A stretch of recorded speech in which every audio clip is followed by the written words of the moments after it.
veteran suicides are from guns. I store my weapons securely, not only for myself, but for my family. Store all your guns securely. Help stop suicide. My service never stops. Brought to you by End Family Fire and the Ad Council. Working at Continental in Lincoln isn't a job, it's a career.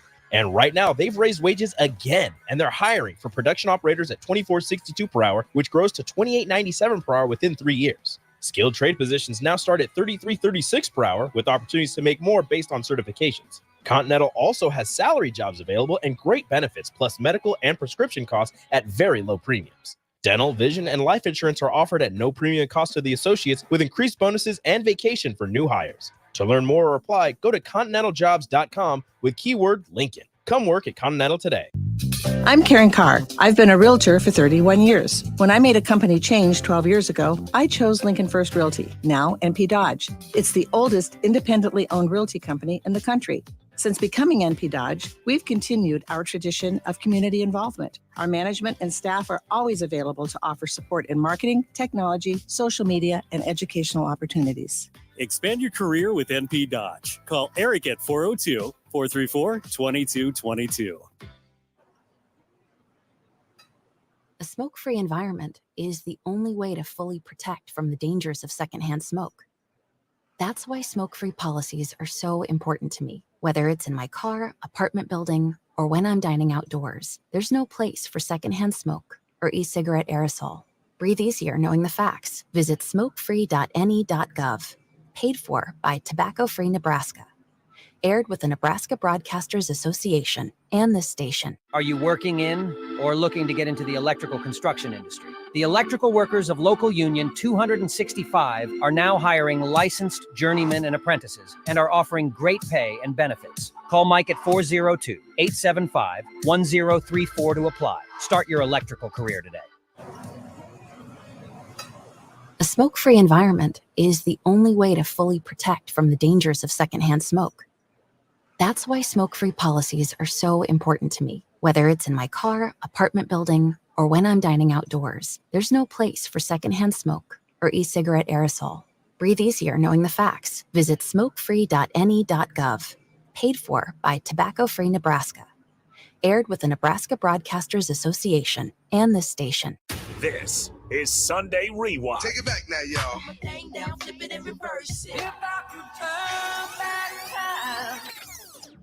On 93.7 The Ticket and theticketfm.com. Now, here are your hosts, Tom Stevens and Mike Melby.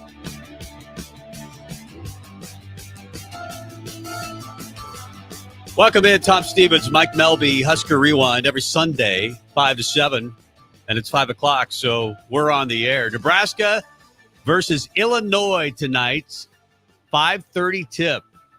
Yeah, in Champaign. So we'll take you right up until that, and then beyond that, because we don't carry the game. Yeah, so we decided we're going to try something kind of interesting. Normally, we'll do our first interview at 5:25, but with the game starting at 5:30, we want to make sure everybody that we might have on that would be interested in the game has the ability to watch the game. So we have already gotten our first hour guest on the Allo VIP line, and that guest is a former Nebraska basketball player, played underneath Danny Nee, and has a daughter that just happens to be one of the best basketball players in the Big Ten that plays for Nebraska as well. Andy Markowski on the Allo VIP line. Andy, how are you? Doing well, fellas. Thanks.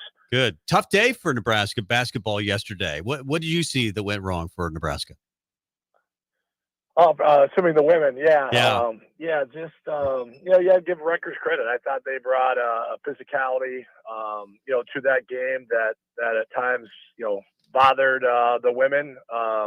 Certainly, had players not play their best game, and that can happen over the course of a 30 game season. And they've done a really good job of not losing, having a bad loss right on that resume, and that's the definition of a bad loss. So they, put themselves, down the order of the NCAA selection, and they're going to have time to play themselves, back up. But certainly that one hurt, and disappointing, especially losing at home. I gotta ask you, as a father, how tough is it watching games? I mean, it's got to be nerve-wracking sometimes.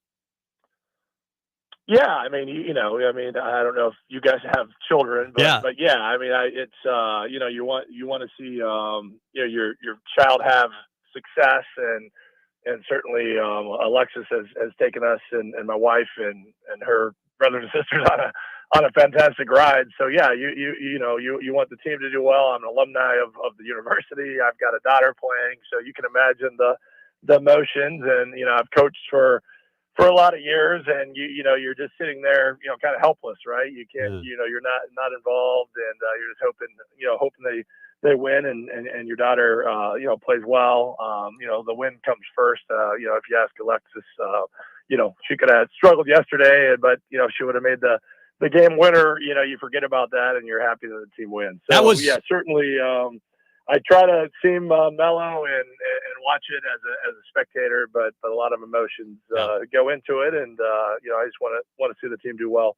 Andy, I want to jump to the men's team, but there's one question that I thought that I should have asked you last time we had you on, and I want to get to it now. You have coached. You're damn good at coaching. You know the game inside and out. How tough is it when you see a coach, and I'm not saying Amy Williams does anything wrong, but when she does something in game where you're like, oh, I wouldn't have done that, I would have done this. Do you ever sit there and kind of go back and forth, and is it frustrating from that standpoint? Or do you learn stuff from her with what you hear from Alexis or what you see in the games?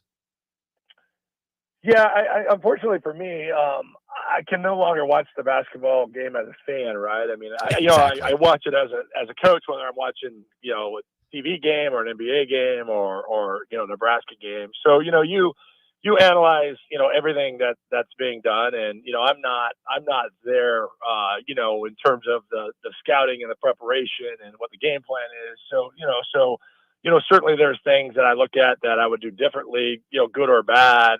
But yet you don't have all the information, and Alexis and I still watch a lot of film together on just things that she's trying to do or improve on, or players that she's going to play against. And my first question always to her is like, well, what is the coaching staff? What is the game plan? What are they asking you to do? Because I don't want to be a deterrent to any of that. But yeah, Amy, Amy and her staff have done a great job, right? A lot of experience, and every coach has a different philosophy, and Amy has done a good job with her game plans and philosophy and recruiting to her philosophy, and Alexis has been fortunate to be on three really good college teams up to this point. Former Husker Andy Markowski played in the Danny Nee era for Nebraska basketball and calls some games for BTN Plus occasionally. Nebraska basketball, but we'll get to today's game, but a big win, obviously, over number 6 Wisconsin in overtime, down 18 points, and Nebraska comes back after halftime. We mentioned your coach. What do you say at that point? Because it was a tremendous speech, whatever Fred Hoiberg said at halftime, when it looked like the game was lost. Yeah, I think it's a combination of those things. I think we kid ourselves as coaches, by going in and just, I mean, certainly there's, I've always been told you can have six bullets in your gun, right? You can, if you fire more than 6 over the course of the season, your team will tune you out. I think, Fred probably used that, one of his bullets and challenged them, but they also adjusted, right? They ended up moving Bryce Williams to the 1, which allowed them to play Gary at the 3, Alec at the 4, and Mass at the 5, which gave them much more defensive presence, and then also cleaned up the backboard. And then, Welcher comes in and makes a bunch of shots in the second half, right? So you give him credit as kind of a leader of the team to respond. So I think it was a combination of all those things. I thought Fred, made some good adjustments. I thought Wisconsin got a little panicked, didn't play great. I think the crowd started to bother them a little bit, and then the things I mentioned played out differently in the second half. And not flukish, but yet that hadn't happened in since 2002, I believe, where a top 10 team had been up by more than 16 at halftime and lost. So that tells you how rare that comeback was. Yeah, it truly does. Andy Markowski joining us on the Allo VIP line. Andy, let's jump ahead to about, 22 minutes from now. Nebraska is going to tip off in Champaign against another top 10 team in Illinois, or I guess they're probably top 14 right now. They've got their best player back. The argument of whether he should be allowed to play or not, it is what it is. He's playing. but the road woes have been just unbelievable for Nebraska, almost mind-numbing. Like, how does this happen time and time again? What would you do as a coach with a team that struggles as bad as Nebraska does to really kind of bring the juice on the road? And what do you think Nebraska needs to do to really turn things around away from PBA? Yeah, I think any good coaching staff looks at what they're doing, and you develop a routine, right, and a comfort. When you how you travel, when you get them up, when you eat, when you do shoot around, do you practice before you leave? So I'm assuming they're looking at all of those variables and making sure they're trying to adjust some of those more controllable factors. I mean, I think each game on the road has been a little different. You certainly the last couple you've been without Juwan Gary, one of your better players. I thought they played well at times. Minnesota, for a half looked fantastic. Then you go down and really play well in Manhattan and dominate a good K-State team in the second half. So it's not like they haven't been able to play well on the road. I think there's stretches where they haven't been able to finish. They certainly, to your point, they've lacked a little bit of energy, but I think part of that is they just haven't shot it very well on the road. And so you have to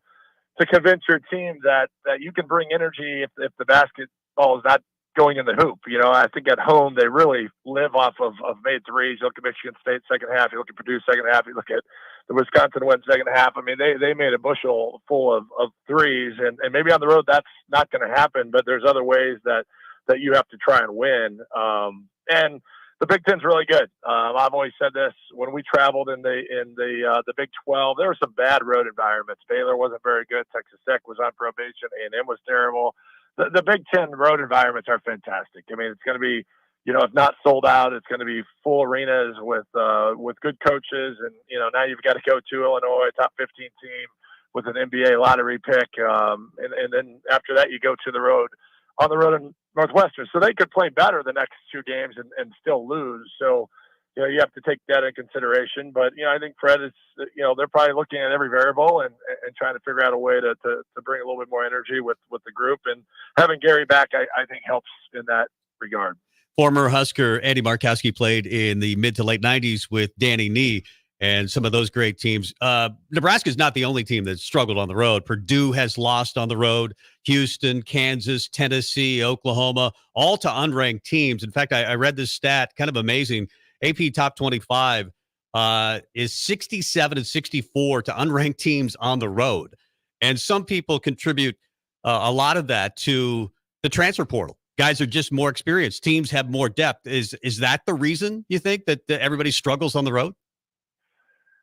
Well, I think parity. I saw a stat on Twitter. You just ran through a list of teams. I think the top 25, I think there's been 15 of them have lost over the last week, right? So, yeah, I do think there's a ton of 22, 23. My son just told me somebody, I don't know what team he said, it's a 25-year-old playing. Yeah, so it's, it's a college basketball is a man's game right now. There's not a lot of freshmen, running around and, to all the things I mentioned. There's a lot of good teams that are well coached and winning on the road is hard. But if Nebraska wants to, play themselves into the postseason, they're going to have to find a road win. And, like I said, it may not be Illinois or Northwestern, but you hope that they can, they can go and be competitive on the road, which may give them the juice to maybe go to a Michigan or one of these, last few road games that might be a little bit more winnable. And that'll be nice on the resume to get people to stop talking about it. That's the other thing as a coaching staff,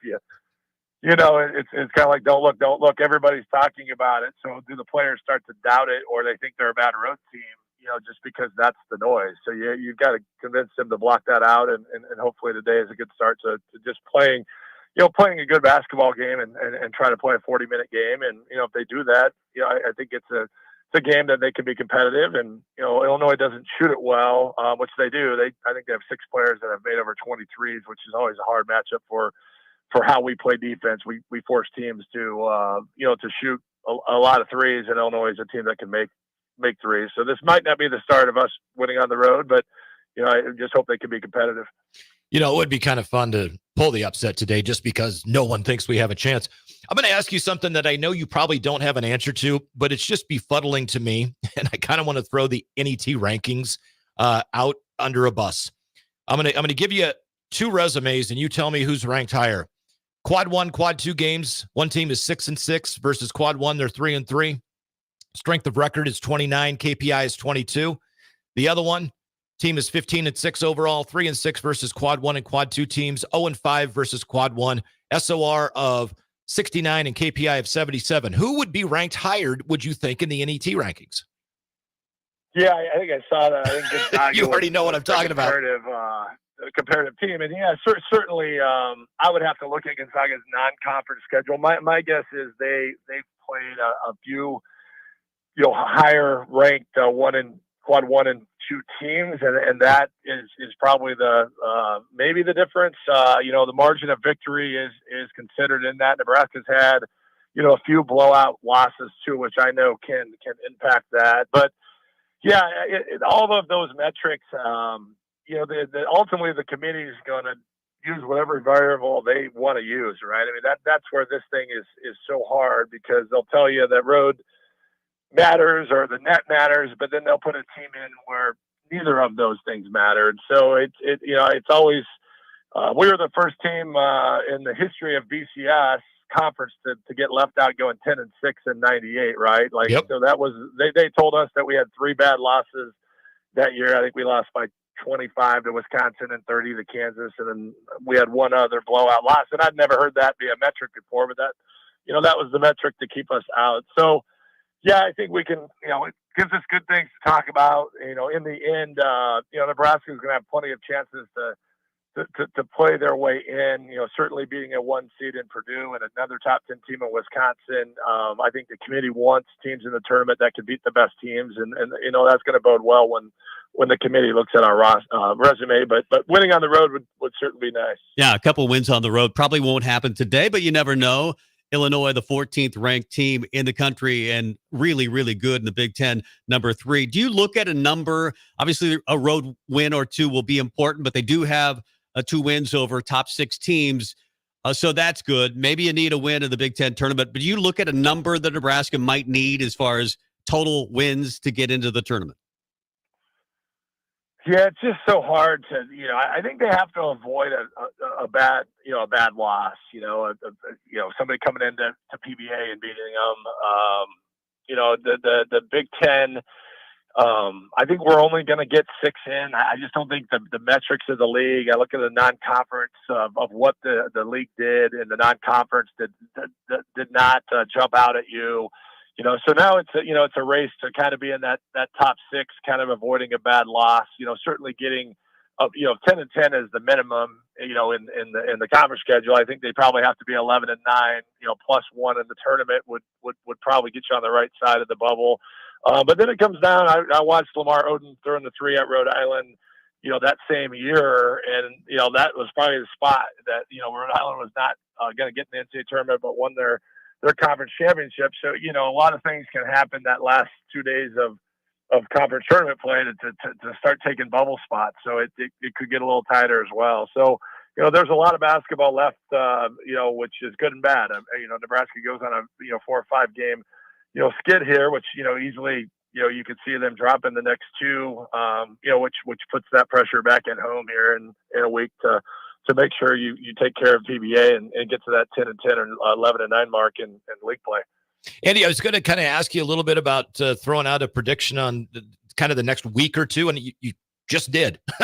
Maybe they go 0-2. Who knows? Maybe they pull one of the upsets, but then regardless, it's kind of game on. Games you should be winning at home for sure for the remainder of the season. With that, though, I know we're getting close to tip-off. I want to make sure you get a chance to settle in to watch the game. So thank you very, very much for your time. And we'll talk to you again sometime soon. Thanks for having me, guys. Thank you, Andy. Yep, go Big Red. Andy Markowski, one of the captain. I believe on that 98-99 team. Yeah. For I think Danny he's a 2-year captain, actually. As a 2-year captain. Really good player. And he's a really good analyst as well. He really breaks down the game in a very concise but understandable way, and he's not so knowledgeable. Yeah, he really is. And it's one of those where I always like it when he's on as the color analyst for whatever game he's doing, whether it's high school with the state tournament, whether it's on Big Ten Plus, etc. I learn stuff. He's one of those guys that I learn stuff from. Yeah. You know, I know the game of basketball relatively well, but there's times he'll mention something, describe a play to the point where you go, oh, gosh, I've heard that term 500 times. I just never knew what it meant. Yeah, he's really good. Let's get to break and come back with more. In fact, we didn't do it at the top of the show, so we'll do the opening kickoff coming up next. Valentine's Day is right around the corner. Stop giving your loved one the same chocolates every year and spice it up with the chocolate season. Who wouldn't appreciate handmade chocolate-covered turtles, artisan chocolates, brownies, cheesecake, fudge, caramels, bread pudding, and chocolate-covered strawberries? Should I keep going? Make the day of love special for you and your loved one you cherish the most. Get your one-of-a-kind gift that is for sure to make that person feel ethereal at the chocolate season. Located at 3855 Village Lane, next to the Williamsburg Hy-Vee, or order online at thechocolateseason.com. Get your one-of-a-kind gift today. Alcohol has strained our relationship. Drinking too much can cause harm to friends, family members, and loved ones. By drinking less, we will save our relationship. If you or a loved one is looking for help, find a treatment facility near you at findtreatment.gov. For immediate support, call, text, or chat 988. Brought to you by Nebraska DHHS in partnership with SAMHSA. When you were a kid, clubs were cool. Robotics club and space club and stuff like that. But what do adults get? Book clubs and quilting clubs? Nah, forget that. How about margarita clubs and old-fashioned clubs? Get to Upside Bar and Lounge for the best clubs in town. Try all 10 varieties of Upside margaritas or old fashions and take home a free souvenir glass. Grab the whole crew and pair it with taco night on Mondays or whiskey Wednesdays. Upside Bar and Lounge at 29th and Pine Lake. A smoke-free environment is the only way to fully protect from the dangers of secondhand smoke. That's why smoke-free policies are so important to me. Whether it's in my car, apartment building, or when I'm dining outdoors, there's no place for secondhand smoke or e-cigarette aerosol. Breathe easier knowing the facts. Visit smokefree.ne.gov. Paid for by Tobacco Free Nebraska. Aired with the Nebraska Broadcasters Association and this station. Go Hog Wild Pit Barbecue. It's not just the big game everyone looks forward to, it's the food. If you're hosting a super party, let Hog Wild Pit Barbecue do the cooking so you can cheer on your favorite team. Slow smoked ribs, beef brisket, pulled pork, hot links, and so much more. Order online at GoHogWild.com. Hog Wild Pit Barbecue, 3210 Cornhusker Highway in Lincoln. But don't be late, we close at 8. I get it, slip it, cuff it, check it twice a day. I get it, slip it, cuff it, check it in the morning and before dinner. I get it, slip it, cuff it, check it, and share it with my doctor. Nearly 1 in 2 U.S. adults have high blood pressure. That's why it's important to self-monitor your blood pressure in 4 easy-to-remember steps. It starts with a monitor. Now that I know my blood pressure numbers, I talked with my doctor. We're getting those numbers down. Get it, slip it, cuff it, check it. Talk to doctor now and share it. Be next to talk to your doctor about your blood pressure numbers. Get down with your blood pressure. Self-monitoring is power. Learn more at manageyourbp.org. Brought to you by the Ad Council, the American Heart Association, and the American Medical Association. In partnership with the Office of Minority Health and Health Resources and Services Administration. Liberty Law Group is committed to the defense of liberty for those accused and the pursuit of justice for those injured.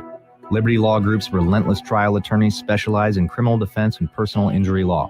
Navigating the legal system can be stressful, overwhelming, and full of uncertainty. Liberty Law Group is here to do the heavy lifting for you. We believe in treating every client with respect and understanding. When you're in need of legal assistance, trust Liberty Law Group to fight for you. Call 877-42-LIBERTY. That's 877-42-LIBERTY. This is Sunday Rewind on 93.7 The Ticket and theticketfm.com. Welcome back. Tom Stevens, Mike Melby, Husker Rewind.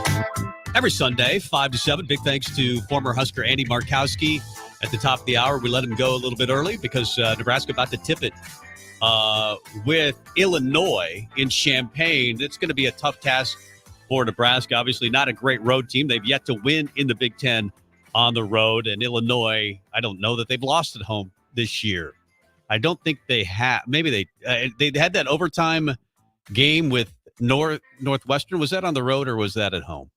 But that's a tough team to beat in Champaign. But earlier today, number 2 Purdue did beat Wisconsin. Of course, Nebraska beat Wisconsin on Thursday.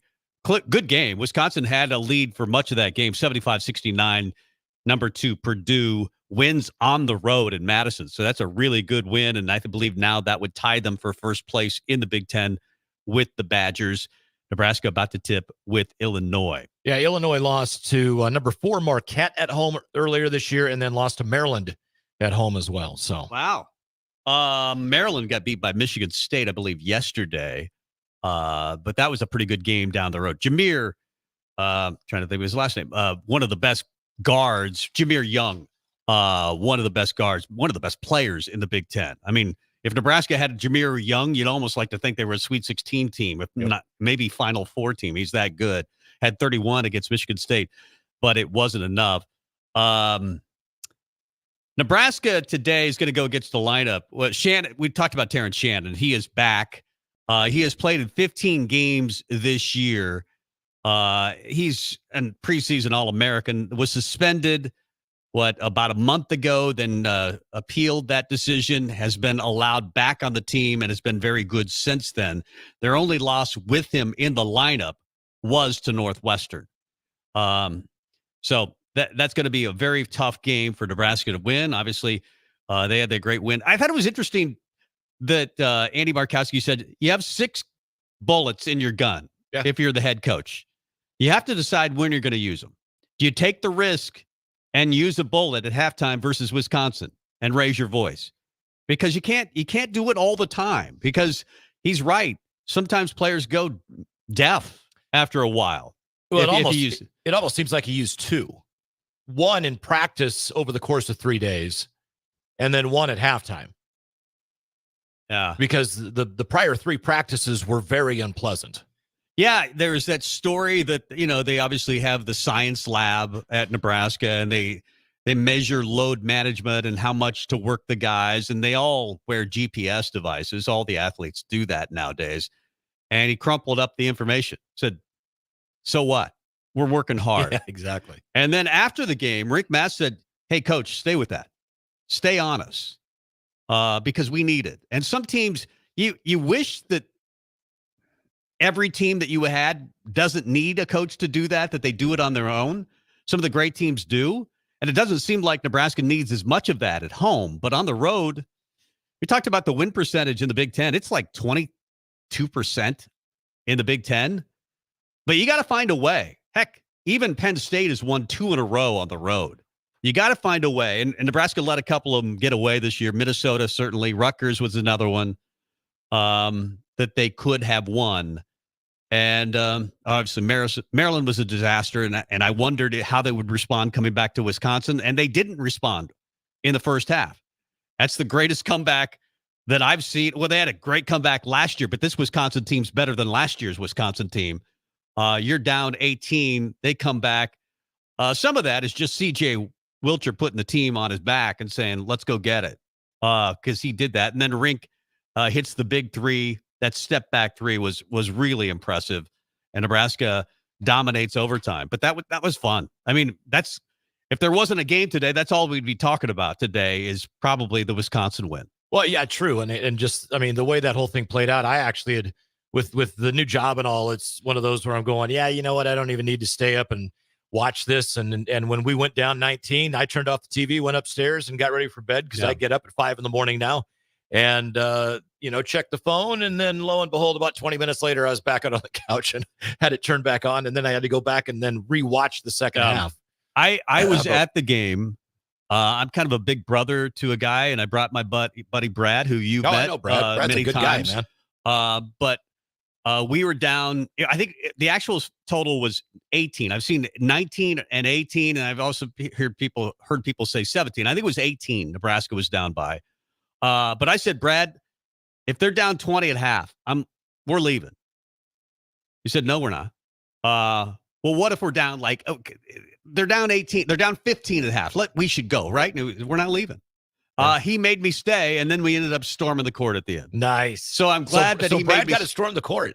Yeah, that was great. That's fantastic. Yeah, I threw it up on Twitter, the picture, if you want to go look at it from earlier in the week on my Twitter. You can check that out. But that was fun. It was fun to storm the court. I do think, they did that against Purdue. They did it against Wisconsin, but I think they snapped out of it, maybe, hopefully, a little quicker than they did Purdue. And there's been a lot of talk about that Nebraska hasn't been enough businesslike this year, that they've celebrated victories maybe a little too long at times. And I saw somebody kind of put a something out on social media essentially saying, for all of the people saying, act like you've been there, we never have been. Well, shut the hell up. Danny Nee had it there for a couple of years. But that's a long time ago. But yeah, I mean, I don't. Fred Hoiberg certainly hasn't. No, but Hoiberg's one of the guys saying that we need to be more businesslike, and it's coming from not only Fred but Sam. Yeah, Sam's been saying that. Hey, we need to celebrate, but celebrate quickly because you don't have a lot of turnaround time in the Big Ten. The interesting thing in that second half against Wisconsin. The play, you talk about guys just simply, whatever your job is. At the end of the day, right? You clock in, you clock out, or show up and then you go home, whatever it is. You have a job to do. Just do your job, right? If you do your job to the best of your ability, normally your team does pretty well. Yeah. And in the case of Josiah Alec, win every 50-50 ball, come up with unbelievable hustle plays, which he does. He throws the ball that was going out of bounds to Sam Hoiberg, who just simply does what he does, drives down and spin move, layup. And that play probably got as loud of an ovation out of any play that Nebraska made on Thursday night. And think about that. They've done it they did that. They won that game without the services really of Tamanaga. They beat Ohio State without the services. Well, I mean, he played, but he didn't play well. He hasn't played well in the last 3 or 4 games. Yeah, he's struggling. He's due. Like, if he has a big game today, maybe you like Nebraska's chances. Say if he gets 20 and everybody else just plays their normal game, maybe Nebraska wins today, knowing that they've got to bring their lunch pail with them. They've got to be a defensive team. That's got to be their identity. And I know it's not necessarily, you think of Nebraska more of an offensive team, I think, under Hoiberg than defense. But this team has won because they've played better defense this year. In fact, they're, I think, 10-0. When they've out-rebounded their opponent this year. Yep. That's because Nebraska's played defense really well at times, and then they don't get the rebound. So it's a loss. You can't have those today. You got to get the rebound to finish the possession. Let's get to the kickoff. I think it's there somewhere. It's not there. It's not. Is it a different keyboard or a different mouse or a different whatever? I don't know. It is what it is. Let me try it this way. There you go. We'll kick it off for Oklahoma. The Sooners are in white. We are in Lincoln, Nebraska, and we are ready to go. Well, that worked after the third try. And I know we're doing the kickoff at kind of halfway through the first hour, but we wanted to make sure we got former Husker Andy Markowski on the Allo VIP line to start things out. If you want to join and be a part of the show, we're going to have a little interaction. So get the text ready to go. 402-464-5685 is the Sutter Heyman text line, the Honda of Lincoln hotline, because later on, the Grammys are going on tonight. And one of my all-time favorite bands, Metallica, won for Best Metal Performance already. Wow. And so as Tom and I were doing show prep, he goes, hey, we ought to do like Grammys for Nebraska athletics. So we just came up with a bunch of weird categories. And we're calling them like the Huskaries, or I don't even know. It's not very well organized, but it'll be fun at the end of the show. Yeah, and we want to get everybody that's listening to chime in on best this and best that. But so a little with the game today, with the timing of it right in the middle of our show, we decided to kind of switch things up.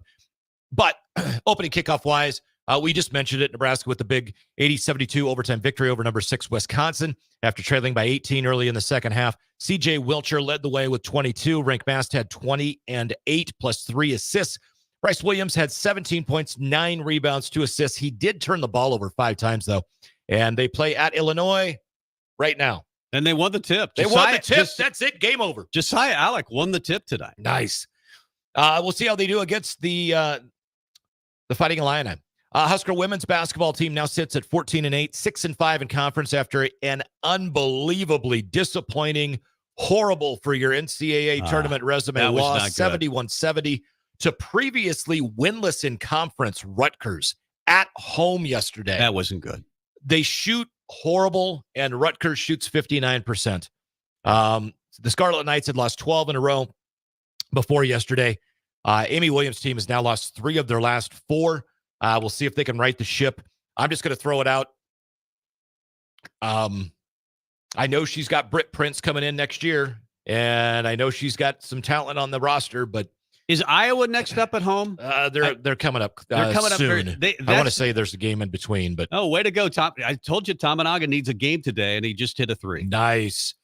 So the women's team though struggled. They've lost 3 of their last 4, and they are next going to play on Tuesday at Michigan, and then next Sunday at home against Iowa. So Lady Huskers having some issues. Did you see that stat where Caitlin Clark, like her last 3 games that she's played in, have been the highest rated TV games in like women's Big Ten history? Yeah, not surprising. It's crazy. I mean, there was a game she played in recently that 400,000 viewers, something like that. I mean, every game she plays in is the biggest game on your schedule. Yeah. And Nebraska's trying to sell out their game with her. But she's drawn crowds everywhere, not only in person, but on TV. Oh, yeah. Well, and the sad thing is that you're going to have, 14,000+ at PBA to watch Caitlin Clark go off for 40, and Nebraska's going to lose by 25. Well, that game was close in Iowa City about a week ago for a while, up until halftime. And then she went off in the second But half. unfortunately, they actually played 40 minutes. And so, that's what happens. If they would have ended the game at half, Nebraska would have only lost by 1. Yeah. Not necessarily like a big breaking story, and I think it was anticipated and expected, but I want to put it into the kickoff simply for the type of person he is. Nebraska offensive lineman Ethan Piper has decided to call it a career after what was a gruesome leg injury against Northwestern last season. He's going to continue to teach. I think he's up at Lincoln North Star. He hopes to be some small part of this upcoming season with Nebraska as a graduate assistant or what. But I mean, he's got so much going on in life. He's a really smart guy. Isn't he? Biochemist? He has a biochemistry degree. Yeah. I mean, he could probably create new plant life forms. I mean, he's really smart. And bottom line is, do yourself a favor. Evan Bland of the Omaha World Herald did a Q&A with Ethan. It's on omaha.com, and I think it's probably on journalstar.com now. But what a story. And Ethan is just one of those guys that anybody that played with him at Nebraska, anybody that coached him, and really any of the homeless people that he hangs out and talks with in downtown Lincoln. That was a great story. They're better off for having known him. Yeah. He's just a great guy, and he's going to continue to do great things in his career that's going to be off the football field. Now, who knows? Maybe somebody that intelligent, if he ever wanted to get into coaching, his knowledge of the game, I'm betting he could be pretty damn good at it. But he can go do whatever he wants to. Right now, he's teaching. And but it's a great article by Evan Bland. Steve Sipple had one on Ethan as well. That's a great read. We're going to have Sip on next hour, kind of during halftime of the Nebraska-Illinois game. And then big shout out to the Nebraska wrestling team. They win again today. I think it was 26-9. Nash Hupmaker is now 4-1. He picked up a victory today as well. And we'll kind of wrap that up with the kickoff. Nebraska leads 3-2, 17:09 left to go in the first half. They've missed a couple wide open looks from 3. Rink failed to knock one down. I mentioned that Tominaga needs to play well today, give us like a 20-point type game that we thought he could do on a regular basis. Another guy I would point to is Jamarcus Lawrence, who's just gone to the bench. He has struggled as of late. I think Nebraska, they didn't have a choice. Fred Hoiberg didn't have a choice. He needed a point guard, so he moved Jamarcus Lawrence to point guard. But it really hurt his game in general. He was a pretty good off guard. And then he tried to become a point guard, and that didn't work out, or hasn't worked out so far. I would make the switch right now. I would have started today. I would actually have Bryce Williams at the 1. I would too. And Bryce played a lot in the last game against Wisconsin. And Bryce almost had a triple-double a couple of weeks back with like 11 points, 9 assists, and 8 rebounds. Nice shot by Rink. He's able to – he sees the floor so well and has a patience and a calmness about him. And that's one of those things I guess I would like to see it instead of just the second half against Wisconsin. Let's just make that a permanent move. Let him run the point for the rest of the year. Put Jamarcus back at the 2. It's not like he can't light up a score sheet, and it's also not like he can't pass the ball. He's made some amazing plays where he's dishing the ball, and his ability to get the ball up the floor quickly after a miss or a make is fantastic. But at the end of the day, I think he's better maybe as the 2, and we'll see what happens. I mean, still lots of games to play. Nebraska with a 1-point lead, and then they force a turnover. Look at that. Yeah, nice steal by Nebraska. Rink is really, you can tell that Fred has made a concerted effort. There was a couple of games where Rink didn't play very well. Nice runner there by Tamanaga. Good. Nebraska 7-4. But Rink is, against Wisconsin, made a concerted effort to be more aggressive offensively. And Nebraska needs to have him do that on a regular basis. He can't go 10 minutes and not touch the ball. And that's the way it was for a couple of games, or not be aggressive offensively. 2 games ago in Maryland, he only had 5 shots. So, I mean, that can't happen. So to Andy Barkowski's point, he said he didn't know exactly who Gonzaga had lost to because we were talking about the NET rankings. Gonzaga's 27th and Nebraska's 57th. The 5 losses that Gonzaga has are at home to number 2 Purdue. Nebraska won at home against number 2 Purdue.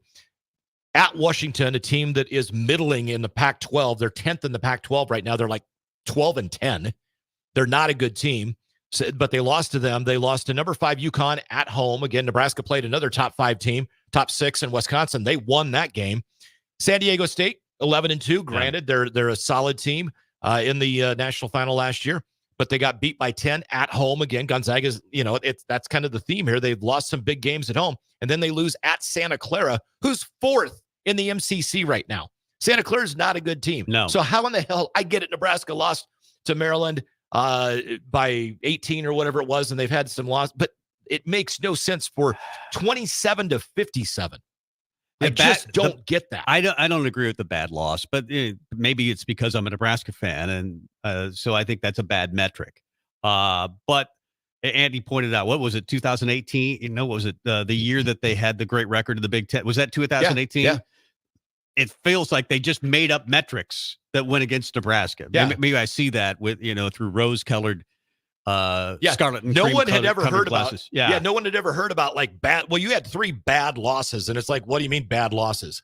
Yeah, and then other teams that got in had 3 or 4 losses by 20 points as well, but evidently it meant more that Nebraska lost by 20 versus other teams. Let's get to break. Come back with more. It's Husker Rewind. Nebraska on a Jawan Gary layup now leads 9-7 over Illinois. Tamanaga looks good. He distributed the pass to Gary for the easy layup. He looks more aggressive, and not just in a shooting way. He looks just really on his game today. I hope he continues that way for the Huskers. Huskers lead 9-7 early going in Champaign versus number 14 Illinois. We'll be back with more after this.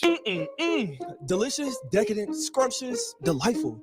What other words can I use to describe something so good? I can't even tell it's healthy. How about heavenly? Chef Bob created heavenly waffles with an incredible fluffy recipe packed with protein and loaded with a plethora of angelic toppings to elevate the experience beyond the typical waffle and syrup. Don't just take our word for it. Join us for Heavenly Waffles Wednesday to experience heaven for yourself.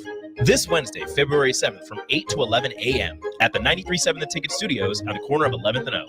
If you came across someone struggling with hunger, how would you recognize them? By their clothes, their age, the way they speak. Hunger can be hard to recognize. Learn why at IamHungerInAmerica.org. Brought to you by Feeding America, 200 Food Banks Strong, and the Ad Council. Flowers and chocolates are great for Valentine's Day. But you know what really earns you bonus points? A massage. No, not from you, but from the professionals at The Body Shop. Now is the time to purchase a gift certificate for your significant other to make sure you're the big winner this Valentine's Day. Go to thebodyshoplincoln.com and select from their variety of specific massages. Once you've purchased, you can either print out the certificate or email it to the lucky recipient. Do Valentine's Day right this year with a massage from The Body Shop at 48th and A. Mario fue pintor más de 30 años. Cuando me dijo que se le estaban olvidando las cosas, fue difícil. Un día me dijeron que pintara el marco del lado por dentro y pinté el lado de afuera. Yo le diría a la gente que le diga a su familia lo que está pasando con él. Si algo se nota diferente, podría ser Alzheimer. Es momento de hablarlo. Visita alz.org/nuestras historias para saber más. Un mensaje de The Alzheimer's Association y The Ad Council. Be a memory for your grandchildren. Among Nebraska adults age 65 or older, 47% report current alcohol use. Drinking too much can cause harm to children, family members, and loved ones. By drinking less, you will still be around for your grandchildren. If you or a loved one is looking for help, find a treatment facility near you at findtreatment.gov. For immediate support, call, text, or chat 988. Brought to you by Nebraska DHHS in partnership with SAMHSA. Ashiro's work is never done. You care for the house, the kids, and our future. We're so grateful for all you do. Now it's time to care for yourself and save a little more for retirement. A free 3-minute online chat can give you the personalized tips you need to boost your retirement savings now. Visit aceyourretirement.org/Shiro today. A public service announcement brought to you by AARP and the Ad Council. Why are New Year's resolutions always about getting to the gym more or dieting? We fail ourselves before the first month of the year is already over. Why not resolve to eat better, tastier foods in 2024? Look no further than Fuhrer's cheese spread. Stop eating your apples, vegetables, crackers, and chips plain. Give them some flavor. Fuhrer's cheese spread awakens your taste buds. Now that's how you start a new year. Find your container of Fuhrer's cheese spread today at your local grocery store. This is how we do every day. We be grinding, and if you wanna come and text us, if you love them enough to turn off your music and pretend like their music is your music, this is Mommy's jam. then surely you'll check nhtsa.gov/the right seat to make sure they're in the right car seat. Let's play it again. Check today at nhtsa.gov/the right seat. Brought to you by the National Highway Traffic Safety Administration and the Ad Council. This is Sunday Rewind on 93.7 The Ticket and theticketfm.com.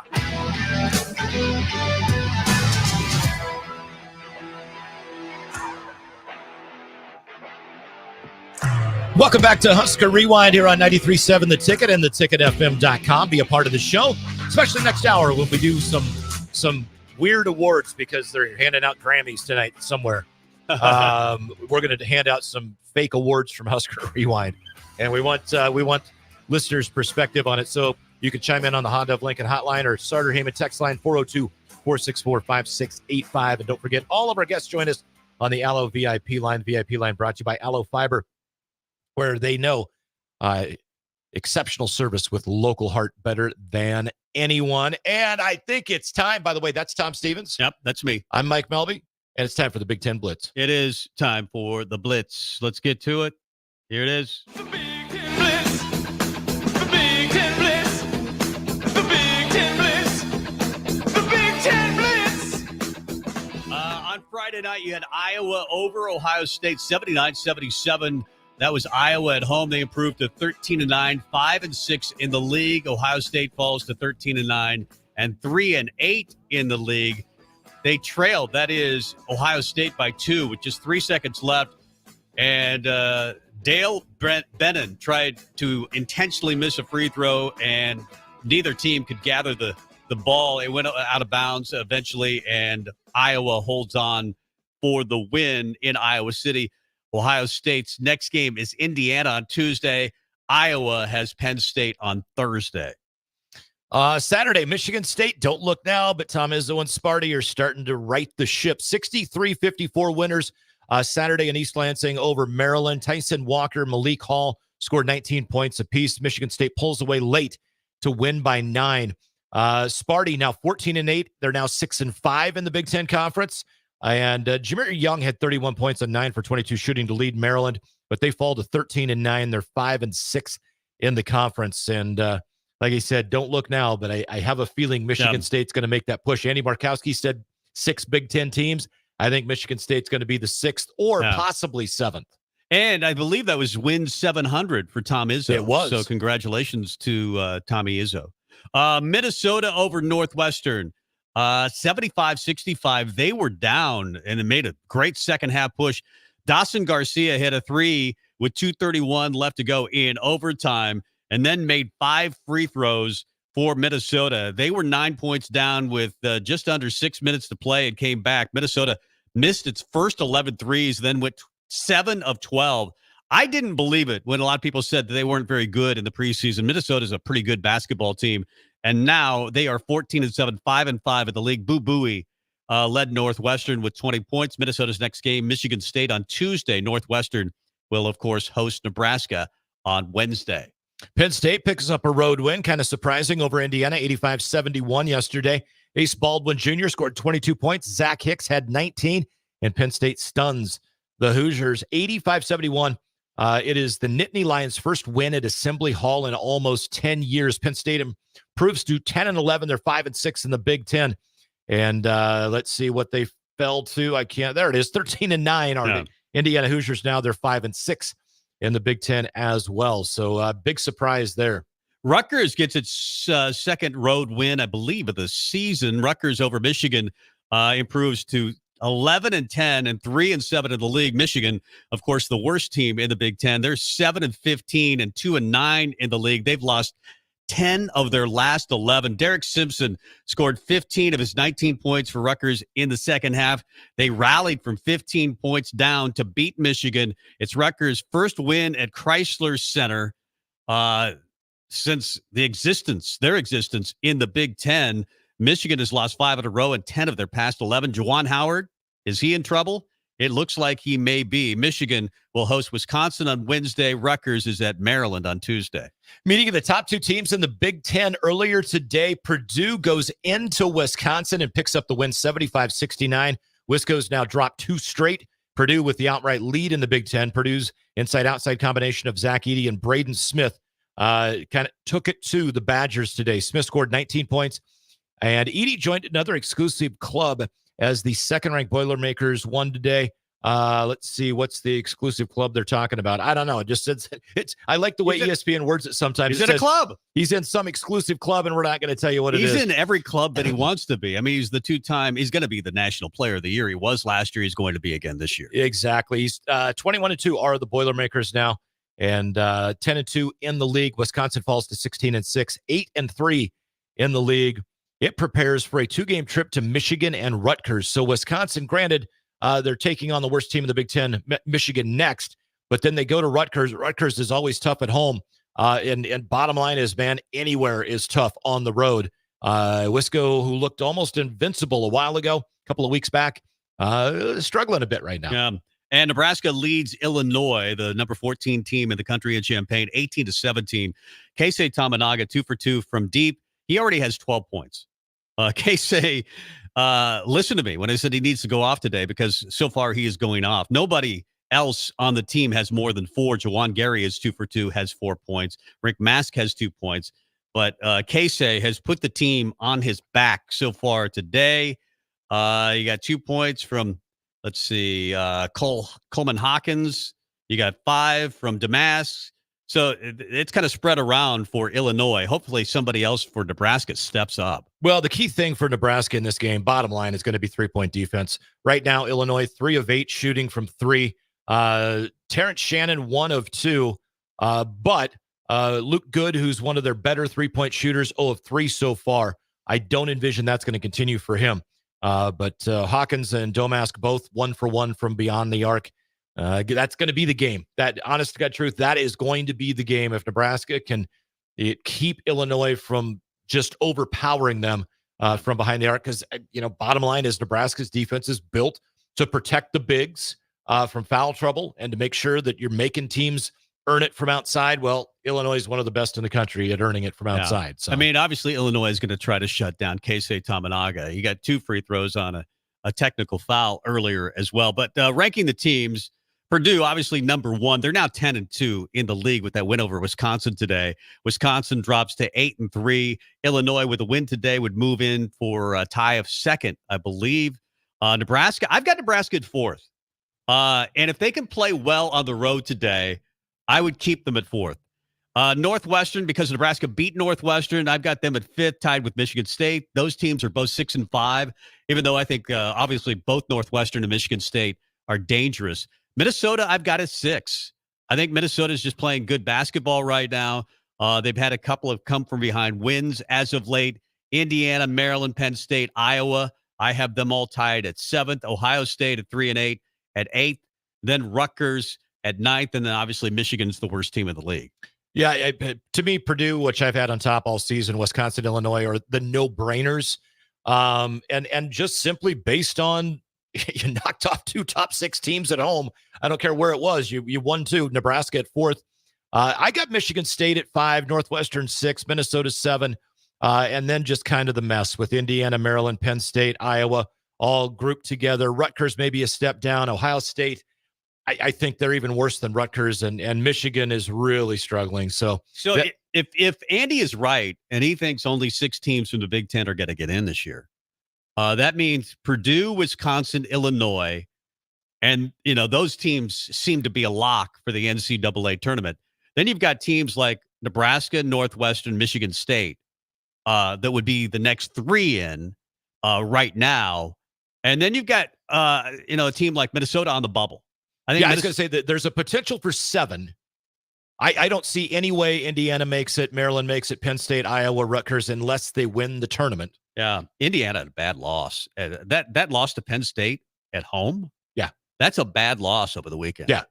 Yeah. So I mean, literally from if you're looking at the standings, Indiana at 5 and 6, all the way down to Michigan at 2 and 9. You're not making the tournament unless you win the Big Ten tournament. And Minnesota, right now, I'm guessing in Tom Lenardi's bracketology, they're probably one of the second 4 out. Yeah, would be my guess. So they're going to have some work to do, but as does Nebraska, Northwestern, and Michigan State as well. Those would be 6 teams that right now you would think will be an 11 seed or better come Selection Sunday. Nebraska is playing good defense. You can see the defensive intensity right now is just better for Nebraska. 23-17. They don't seem to be getting pushed around like they have. They're looking like a Nebraska team that looks like they're playing a PBA right now. A little bit more like that. They're not shooting, but outside of Tamanaga, they're not really shooting very well. But he was kind of due. And in some ways, I'm glad that he's kind of been bad as of late. There's no really way to say it. He's not been good as of late, but that's got to make him focus for this game. It does. The one thing that worried me about today's game more than anything actually was that Eli Rice is out again. What he's been able to provide sprained off the ankle? bench, I don't know. That's what I think it is. I think I read where it's a sprained ankle. Yeah, I haven't seen anything that says what it is. That's where I'm kind of curious. Robin Wush, it's like he's out again. No one knows why. Something happened before the Wisconsin game. Yeah. But like the minutes that he was giving in the last 3 weeks were just consistent, solid, much better than he had been defensively. Right. And he's hitting clutch shots. He's making his free throws, and he's grabbing rebounds that he's got to get. But let's face it, he was getting the minutes, more minutes, because Jawan Gary wasn't available. I get that, but at the same time, even though so he goes from the 4 to 5 minutes to the 7 to 8 minutes, but I thought his play was exactly what you would expect for him as the season grew, to just get better each and every week, and he has been. So hopefully, are there any other options? There's not really any other options other than Boogie Coleman. Well, he's out right now too. So yeah, and I don't think he showed up. I don't think he was on the bench for the Wisconsin game. So I don't know what happened there after Fred Hoiberg had praised him for his recent practice play. I don't think he was available. I don't know of anybody else they could go to unless you get a guy like Blaise Keita back. And apparently he's getting closer. I think he's now listed going into games as questionable. Yep. I think if they got Blaise Keita back, and he could play 5 to 10 minutes a game, give you some block shots and some rebounds, I think those could be really important minutes. I think the only thing you're going to see him do in the near future is going to be defensively at the end of a game or end of a half, where it's going to be a situational substitution, because with what Fred said not too long ago, that up and down the court is still where he's struggling. Yeah. But if he could just go in and play on one half of the court, et cetera. Conditioning. Conditioning, but then just the cutting and the back and forth, he's just not quite ready for it. I could see him coming in for Josiah Alec and playing a few minutes. Yeah, or Rank, whatever.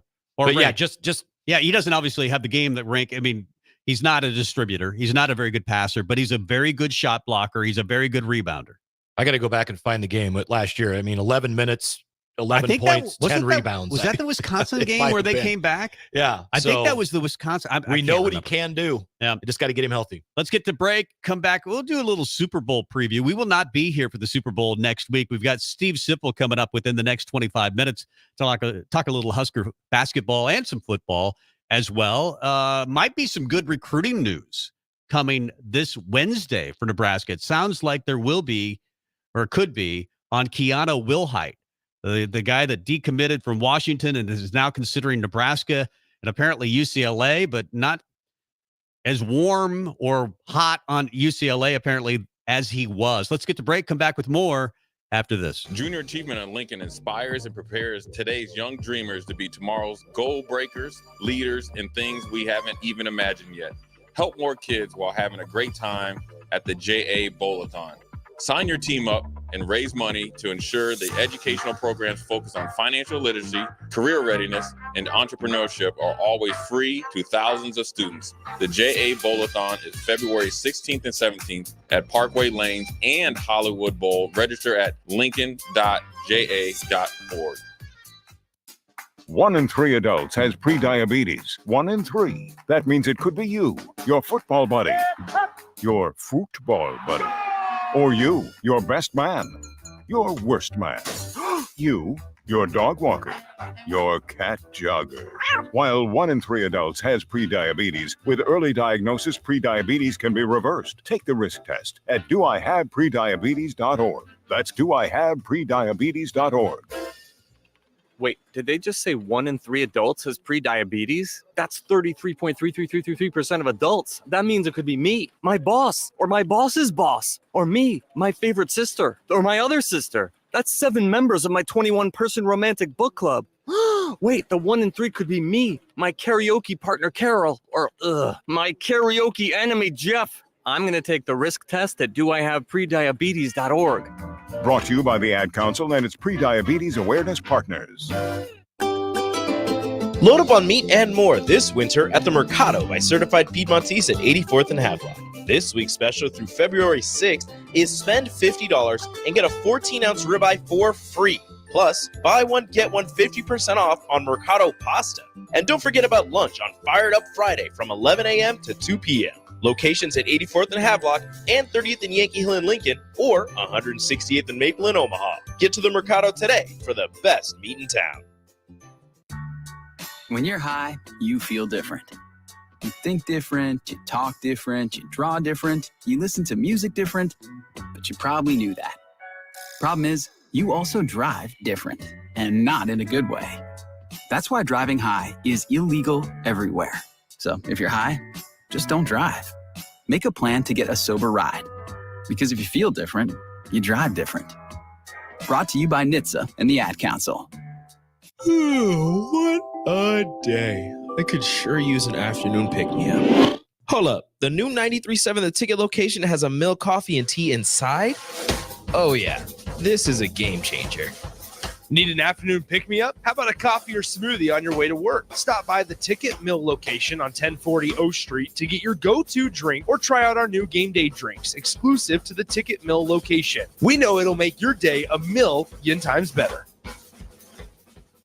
Houses? They're expensive. And once you buy one, you're kind of stuck with it for a while. You need to make sure you get your best house for the best price. You need Ben Bleicher and his team of pros at Professional Realty Group. They'll take the time to figure out what's important for you in your dream home, and they have the expertise to find the hidden issues that could surprise you after the sale. That's professional knowledge, proactive service. We call that potential. Ben Bleicher and the team at Professional Realty Group of Berkshire Hathaway's home service ambassador. Find more online at prg-ne.com.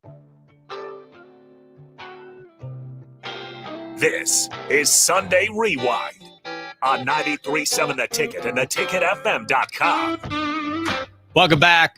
Nebraska playing good basketball, especially on the defensive end of the court. 26-20 with 6:10 left to go in the first half. Keisei Tamanaga is absolutely on fire. I mean, my goodness, that kid. I don't know what he had for breakfast, but he's got to eat it before every game now. Absolutely. Whatever he had for breakfast, I'll take 2. Yeah, I'll have what he's having. Nebraska, 26-20. It has him at 15, but he's hit a 3 since then. Yeah, I think that's No, it might be right. He had 12 last time, so he's got 15 he's now. got 15. 5 of 7, 3 of 3 from behind the arc. And playing pretty good defense. The energy from Nebraska against obviously a very good Illinois team, especially at home. I just think the energy is very, very good. Can they do this for 40 minutes? I don't know.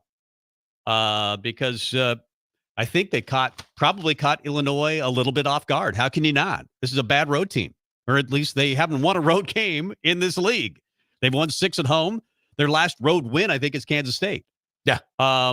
It's not been a good road team. So sometimes it's human nature to say, hey, we don't lose at home if you're Illinois, and Nebraska's a bad road team. I mean, even if you want to say that that's not the mentality that you're going to have, it's easy to have it sometimes, because that Illinois doesn't look very good right now. Well, flip side, Rutgers came in yesterday not having won a game in their last 12, and Nebraska's playing at home, and look what happened. So the Super Bowl is a pretty big deal. The NFL, if this year has proven anything, is still king, and not just king of the sports world, it's king of everything. The NFL has 24 of the 25 most watched broadcasts of 2023. 115 million people watched the Kansas City-Philadelphia game in the Super Bowl last year. And KC has kind of become that darling. You're a Cowboys fan. They're America's team. Kansas City's kind of become Hollywood's team. Yeah, you were telling me about this, and the only Taylor Swift isn't Hollywood, and then you started rattling off all these other people that jumped on the bandwagon. Ryan Reynolds has jumped on the bandwagon. You've got Paul Rudd, who's from Kansas. I think he's a Kansas City native. Blake Lively's a big fan, and maybe it's because of Taylor Swift that they jumped on the bandwagon as well. She does seem to have a lot of power. Brad Pitt is apparently a Kansas City fan. The Fonz, Henry Winkler, hangs out with Patrick Mahomes occasionally. Melissa Etheridge is from Kansas City.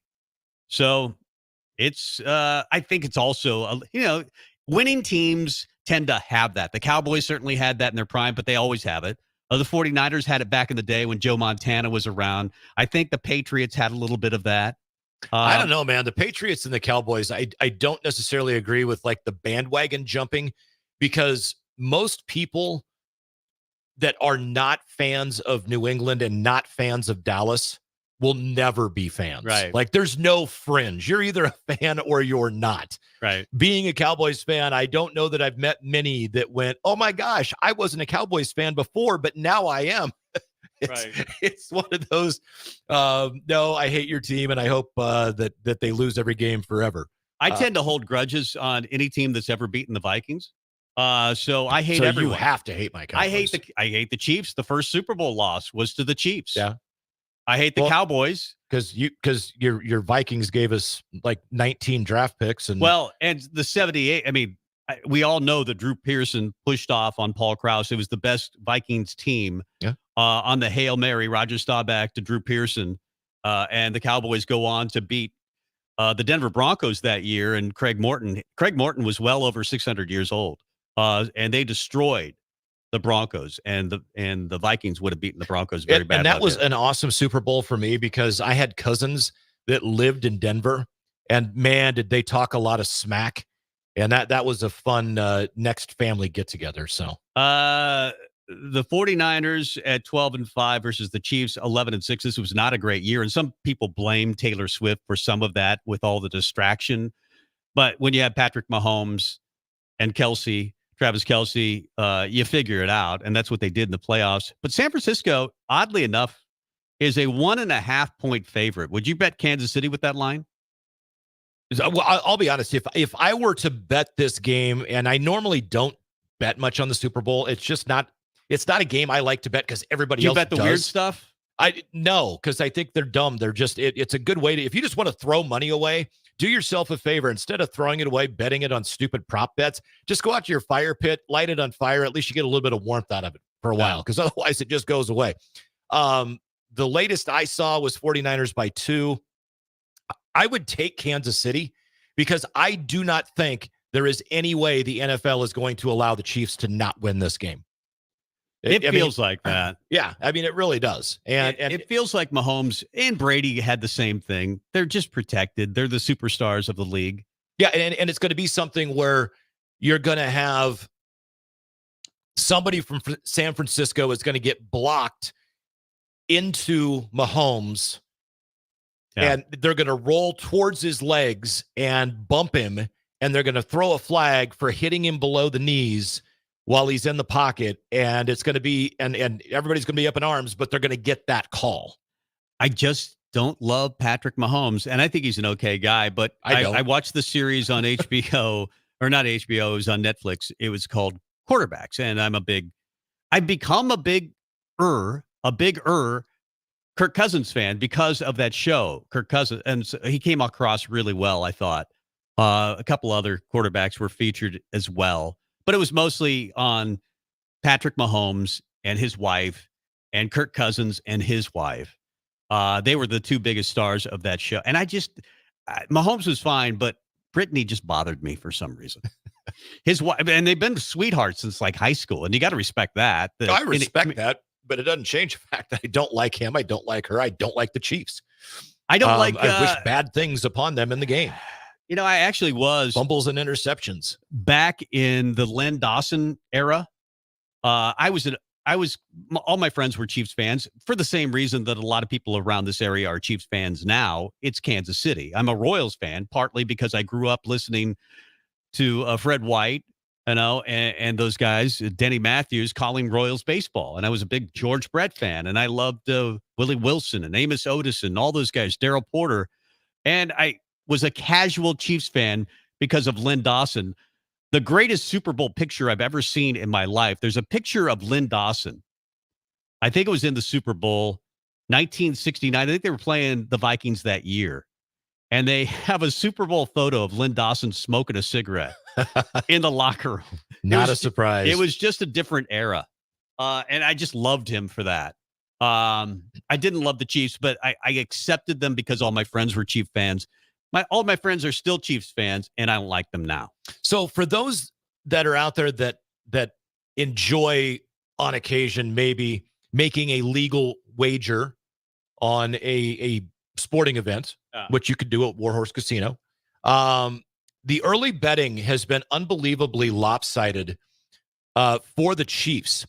BetMGM, DraftKings, ESPN Bet, and FanDuel each report that somewhere between 71 and 76 of the spread bets have been on Kansas City. And the money line is also unbelievably lopsided, with 85% of the bets going on the Kansas City Chiefs. And that is as of late Friday afternoon. Do you think that some of that has to do with, I've heard this comparison, that Chief fans are similar to Husker fans? They're very, very loyal. Yeah. They'll get there 6 hours early for a tailgate. And they like to bet on the games. Like Husker fans, I think, have often changed lines because they'll bet on Nebraska no matter what the line is, and they'll bet it down. So if they see a line like that, San Francisco's 1.5 point favorite, or, Ohio State's 1.5 point favorite, they probably wouldn't do that, but you know what I mean? Yep. They'll bet Nebraska and change the line. I wonder if Chief fans are similar to that. I would not be surprised at all. Do you think that line changes? Probably well, it's does. Actually now Sportsbook actually, was it Sportsbook that did it? They have Kansas City as a favorite? No, they the Superbook on Saturday bumped the line up to San Francisco -2.5. I thought that was really, really interesting. I said we want to put it out there to see if anybody wants 2.5 at this time. One better at Caesars Sportbook put $1 million on the money line, -120 on the Niners. Huh. I like the Niners in this game. I don't know why. I hope you're right. I'm a big Brock Purdy fan. I think Brock Purdy, of course, famously the last player chosen in the NFL draft, the very last player. I've got a friend that does these personalities. It's not like the Wonderlic, which the NFL does. It's a personality exam, and it's done for football players. His thing is mostly done for college players. And he said that Brock Purdy scored the highest of anybody they've ever had on this. On the Wonderlic? It's not a Wonderlic. It's they developed their own personality exam to see, and it measures whether a guy's going to stay. Because, again, it's more for college kids than it is for NFL kids. Like when you recruit a kid, is he going to stay for the long haul? Is he going to be a hard worker? Is he going to be a good teammate? And coaches can use these questions to players to see if they would be a good fit for their program. And Brock Purdy just hit it out of the park on this exam. So interesting. So I'm sorry, you know me. I like gambling stuff. Another one I came across. Caesars reported taking a $100,000 bet on the coin toss to land on tails from a bettor in Michigan. Do you think it was Jim Harbaugh? You know, I've seen a couple of interviews since, and I know you're not a Harbaugh fan. I'm not really either. But he seems more relaxed since he's just since he's in the last couple of weeks taken that Chargers. Well, yeah, because now he knows he's not going to essentially get fired from Michigan, right? And have a show clause. That's right. I think, so he can't coach for 5 years because he cheats like a whatever. I agree. I think a suspension was probably coming if he came back next year. But he just seemed relaxed when I think I saw him on the Pat McAfee show earlier this week, and he just seemed very relaxed. I think he's more of an NFL coach than he is a college coach. Despite his personality fitting, I think the college game for me, because he seems more of a rah-rah weird guy, and those guys seem to fit more with college kids. NFL guys don't have a lot of patience for. Harbaugh wears out his welcome no matter where he is. I think he's got a 5-year clock, maybe a 3-year clock in the NFL, because he'll just wear people out, and then he's going to have to move on again. That's been his calling card. And let me ask you this. So let's say 3 to 5 years from now, San Diego wins a Super Bowl or doesn't. 3 to 5 years from now, he's worn out his welcome, right? Yeah. San Diego, Chargers, LA. Do you think there's any chance he goes back to Michigan after Sharon Moore fails? I think he's got a passport, a free passport, anytime he wants to go back to Michigan. I mean, he's got a free ticket. But the NCAA, providing that it still has some kind of any teeth or ability to it won't have any discipline teeth by that time. There'll be a commissioner, a college football czar by that time. I think in the next 3 years. Would you if you're the czar, would you let someone who has so blatantly cheated? Yes, because it'll be all about money in the next 3 to 4 years. In fact, interesting story by Tom Chattel of the Omaha World Herald on this, that the SEC and the Big Ten basically want to take over college football. And where did I read that story about what Tom Chattel brought up on that? But they basically want to form a super league. The SEC, and we've known this for a while, the SEC, the Big Ten, they make the most money. They have the most power. That's one of the reasons I think Florida State wants to get out of the ACC. And they're suing to get out of the ACC. And there's going to be a big penalty, and they think that they can move on, and somebody else will maybe end up paying it for them, the fine that goes with it. But I think that you're going to see those two leagues come together, and there'll be a college football czar. Maybe the NCAA will still exist, but it's having less and less power every year. They want to handle issues. They want to make NIL more uniform. I think that's one of the big problems right now. It seems like one team does it their way, another team does it their way. You're seeing, rumors of like Tennessee spending $100 million or Missouri spending $80 million on NIL. I think you've got to have uniform rules. You can't have coaches calling players on other rosters and saying, Jim Harbaugh. What's up? There's too much. Jim Harbaugh did that. There are rumors that Iowa did that this year with Proctor, the defensive tackle or offensive tackle that played at Alabama. Who basically said the coaches have been calling me all year. Yeah. He basically said, hey, I love the Iowa coaches. That's why I chose them, because they've been checking in on me all year. Well, you can't do that. That's called tampering. So Thunder Not Collins on the Sartor Raymond text line says, I'm going to start calling you guys the grumpy old men. Well, that's Thunder Not Collins. You know what? Yeah. If the shoe fits, we're going to wear it. Yep.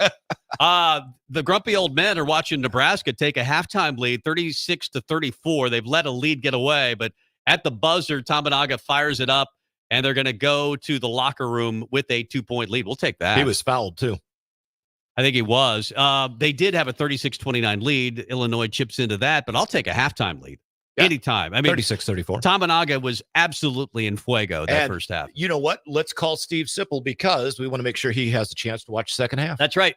We will talk to Stephen M. Sipple, and we'll talk a little basketball, because Nebraska's leading at half over Illinois in Champaign. Josiah Alec hit a 3. Everything's going right for the Huskers. Will it go right in the second half? We'll talk to Steve Coming up next. I'm Chris Jakimick.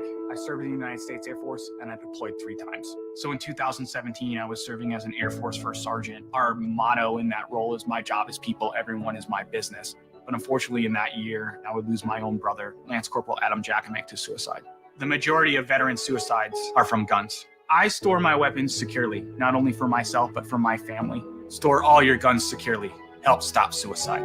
My service never stops. Brought to you by End Family Fire and the Ad Council. A wise nation honors and learns from its past. I'm Jenny Benson, president of the Nebraska State Education Association. February is Black History Month, a celebration of the contributions that African Americans have made to American history in their struggles for freedom and equality. Knowledge is our strongest tool against injustice. Sponsored by the Nebraska State Education Association, aired in cooperation with the Nebraska Broadcasters Association and this station. Delicious, decadent, scrumptious, delightful. What other words can I use to describe something so good? I can't even tell it's healthy. How about heavenly? Chef Bob created heavenly waffles with an incredible fluffy recipe packed with protein and loaded with a plethora of angelic toppings to elevate the experience beyond the typical waffle and syrup. Don't just take our word for it. Join us for Heavenly Waffles Wednesday to experience heaven for yourself.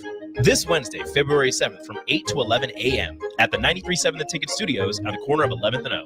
This is Brad with Midwest Bank, proudly serving our Nebraska communities for over 70 years. We're a community bank, making local decisions, supporting local organizations, and helping local businesses and farms succeed. We are dedicated to serving our clients and helping them meet their financial needs with sound, innovative banking solutions. From an array of checking and deposit accounts, cash management services, to small business, real estate, and ag lending. We're here for you. Your community, your bank, Midwest Bank. Find out more at midwestbank.com. Member FDIC.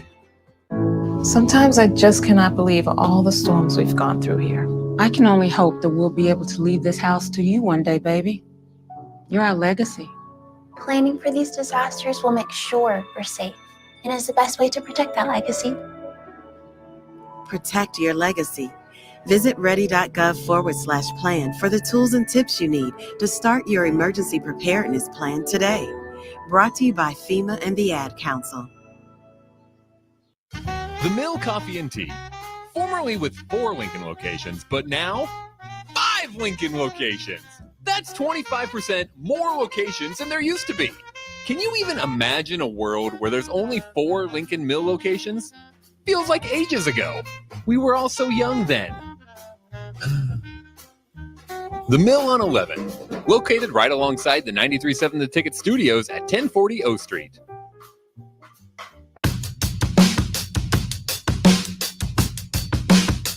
This is Sunday Rewind on 93.7 The Ticket and theticketfm.com. Welcome back to Husker Rewind here on 93.7 The Ticket, theticketfm.com. That is Tom Stevens. Hello. I am Mike Melby, and on the Allo VIP line from Husker Online, we have the one and only Hawaii man himself, Steve Sipple. Hawaii 5-0. Hey, how's the tan, Steve? It's gone. It's gone. That soon? It's long gone. Oh, that's Man. too bad. That's too bad. A white Nebraska guy again. Had you ever been to Hawaii before? I have not. I had not. I had never been there, and I was taken by it. I really enjoyed it. I like Honolulu. It was interesting to me. And it's beautiful when, God, every day is 80 and the low 65. Yeah. You know, that's a pretty good deal. Did you get a partake in a luau and kind of do all the Hawaii stuff? No, I wasn't interested in that. I did see the North. I saw the North Shore, which is kind of Honolulu. You know, Honolulu's version of Western Nebraska. Mm-hmm. You know, it's not so touristy on the North Shore. But I don't know. I just like the city. It's a city. I mean, I haven't been to any of the other islands, but what I'm told is Honolulu is very much a city. You know, it's traffic and high rises, and but I don't know. Waikiki Beach is. I mean, I think it's the most popular public beach in the world, maybe. And if it is, I can definitely see why. Yeah.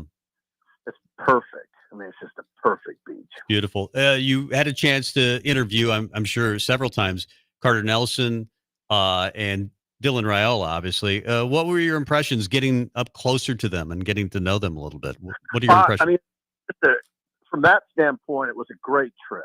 I mean, it was, even seeing Tamua, Preston, was great. I mean, it was great because you could, we saw 3 practices, and when I say see them, I mean stand on the field when they're practicing. Like, I'm standing by Mike Zimmer, I mean, you really saw, it was striking. A lot about it was striking. We could go on and on. I guess Dylan was just what I thought. His size makes such an impression, as does his arm strength. Such a big kid. Big put together, and walks with his head really high, so it seems tall. He seems even taller. The biggest impression on me, though, was Carter Nelson. I didn't know exactly what to expect, and he kind of blew me away, actually. He looked like, there was 13 5-star players there, and there's a lot of talent in that game. We're talking about the Polynesian Bowl. And he was one of the best players on the field. He just was. I mean, he's very striking on the field because he's 6'5", 225. He's one of the better looking players.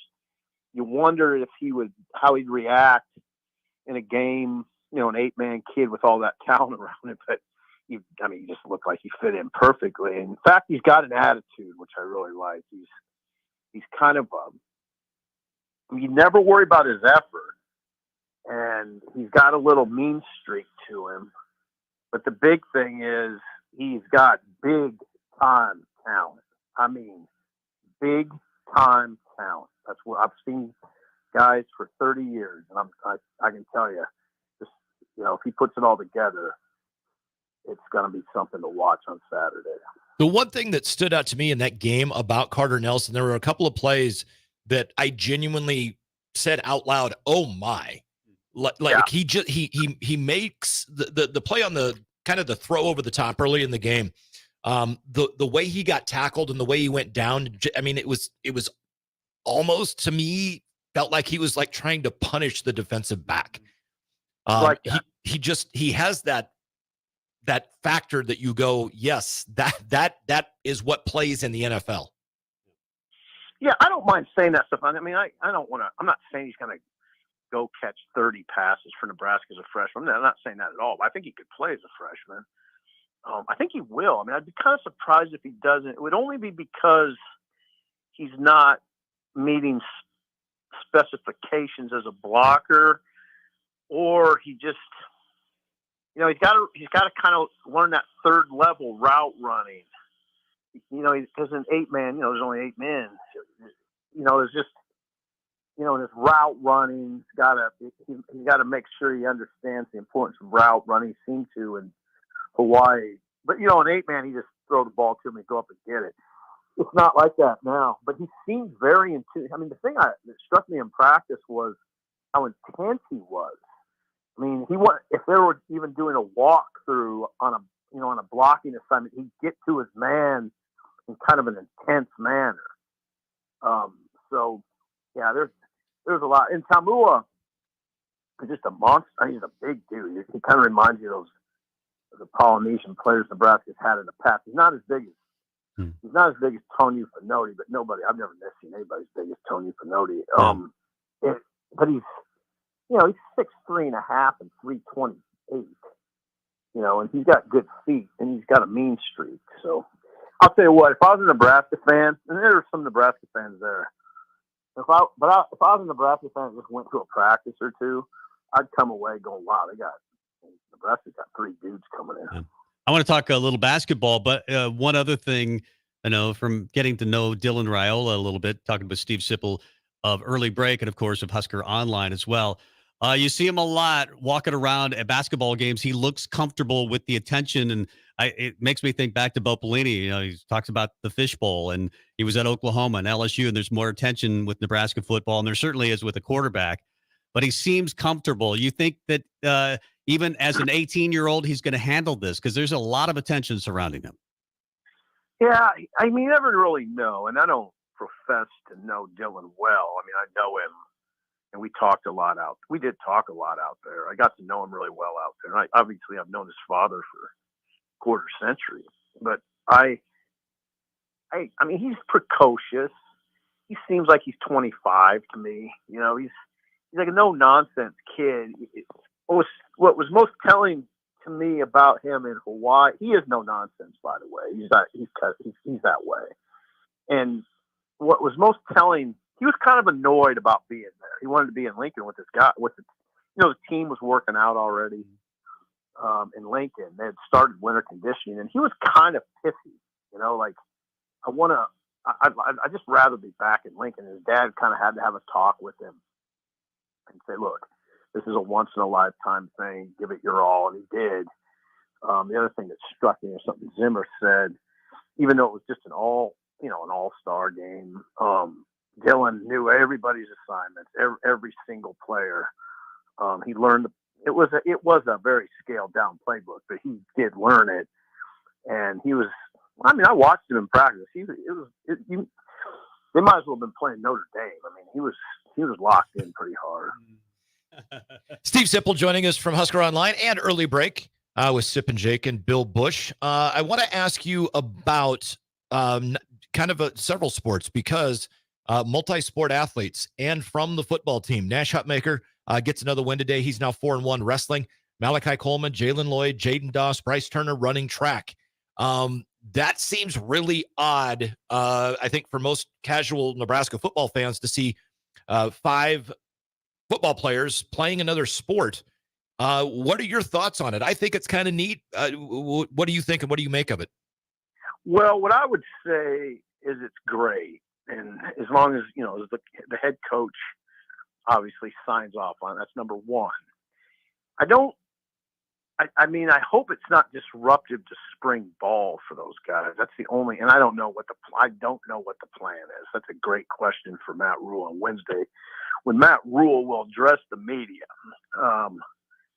And thank you, because I remember Kyrie Cooper played baseball. Remember that? Yep, I do. And Ted Gilmore was the receivers coach at the time. And he made no bones about the fact that he didn't like it. He said it, I'm not talking about private conversations. Ted would talk about it publicly. He didn't like the fact that Kyrie Cooper was missing spring ball because there wasn't any development. So I don't know. I don't know what the plan is. I mean, I would say I hope they're in spring ball. Steve Sipple of Husker Online and Early Break with Sip and Jake and, of course, Bill Bush. Want to ask you about basketball. Of course, they get the big win, Nebraska again, over Wisconsin, number 6 Wisconsin in overtime, 80-72. Fred Hoiberg talked a lot about, working these guys pretty hard in practice this week. And then, of course, he gives the fiery speech at halftime. Apparently, it's carried over to this game versus Illinois. Nebraska leads behind 15 points from Keisei Tamanaga, 36-34 at halftime. This does look like a team that's turned it up defensively today. Oh yeah, they played well today, and really, most every phase. The key is Illinois is relentless. They play a relentless style. They push the ball. They're always after you on defense. That's the way Brad Underwood teams play. Nebraska's matched the intensity really well, taking care of the ball. Keisei. You knew Keisei after 3 games.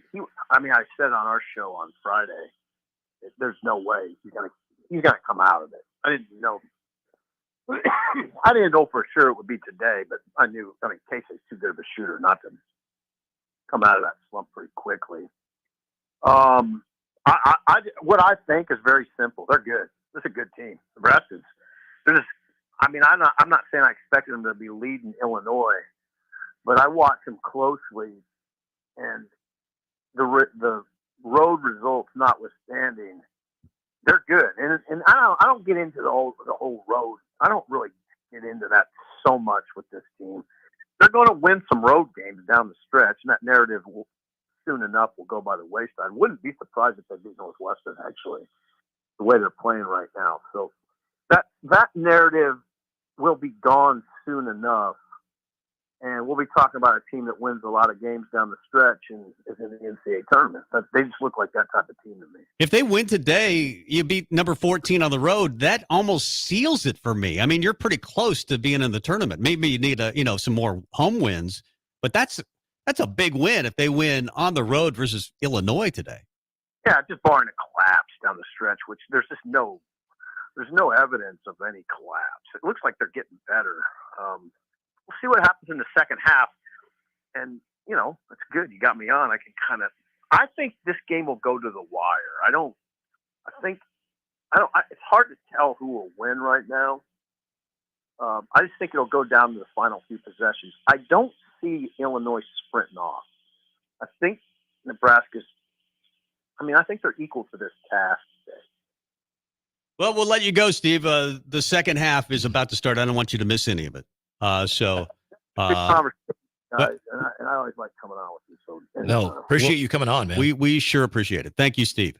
All right, God bless you. There you go, Steve Sipple of Early Break with Sip and Jake and Husker Online. Love the stories that I forgot to ask him about Keanu Wilhite, who is going to announce his decision.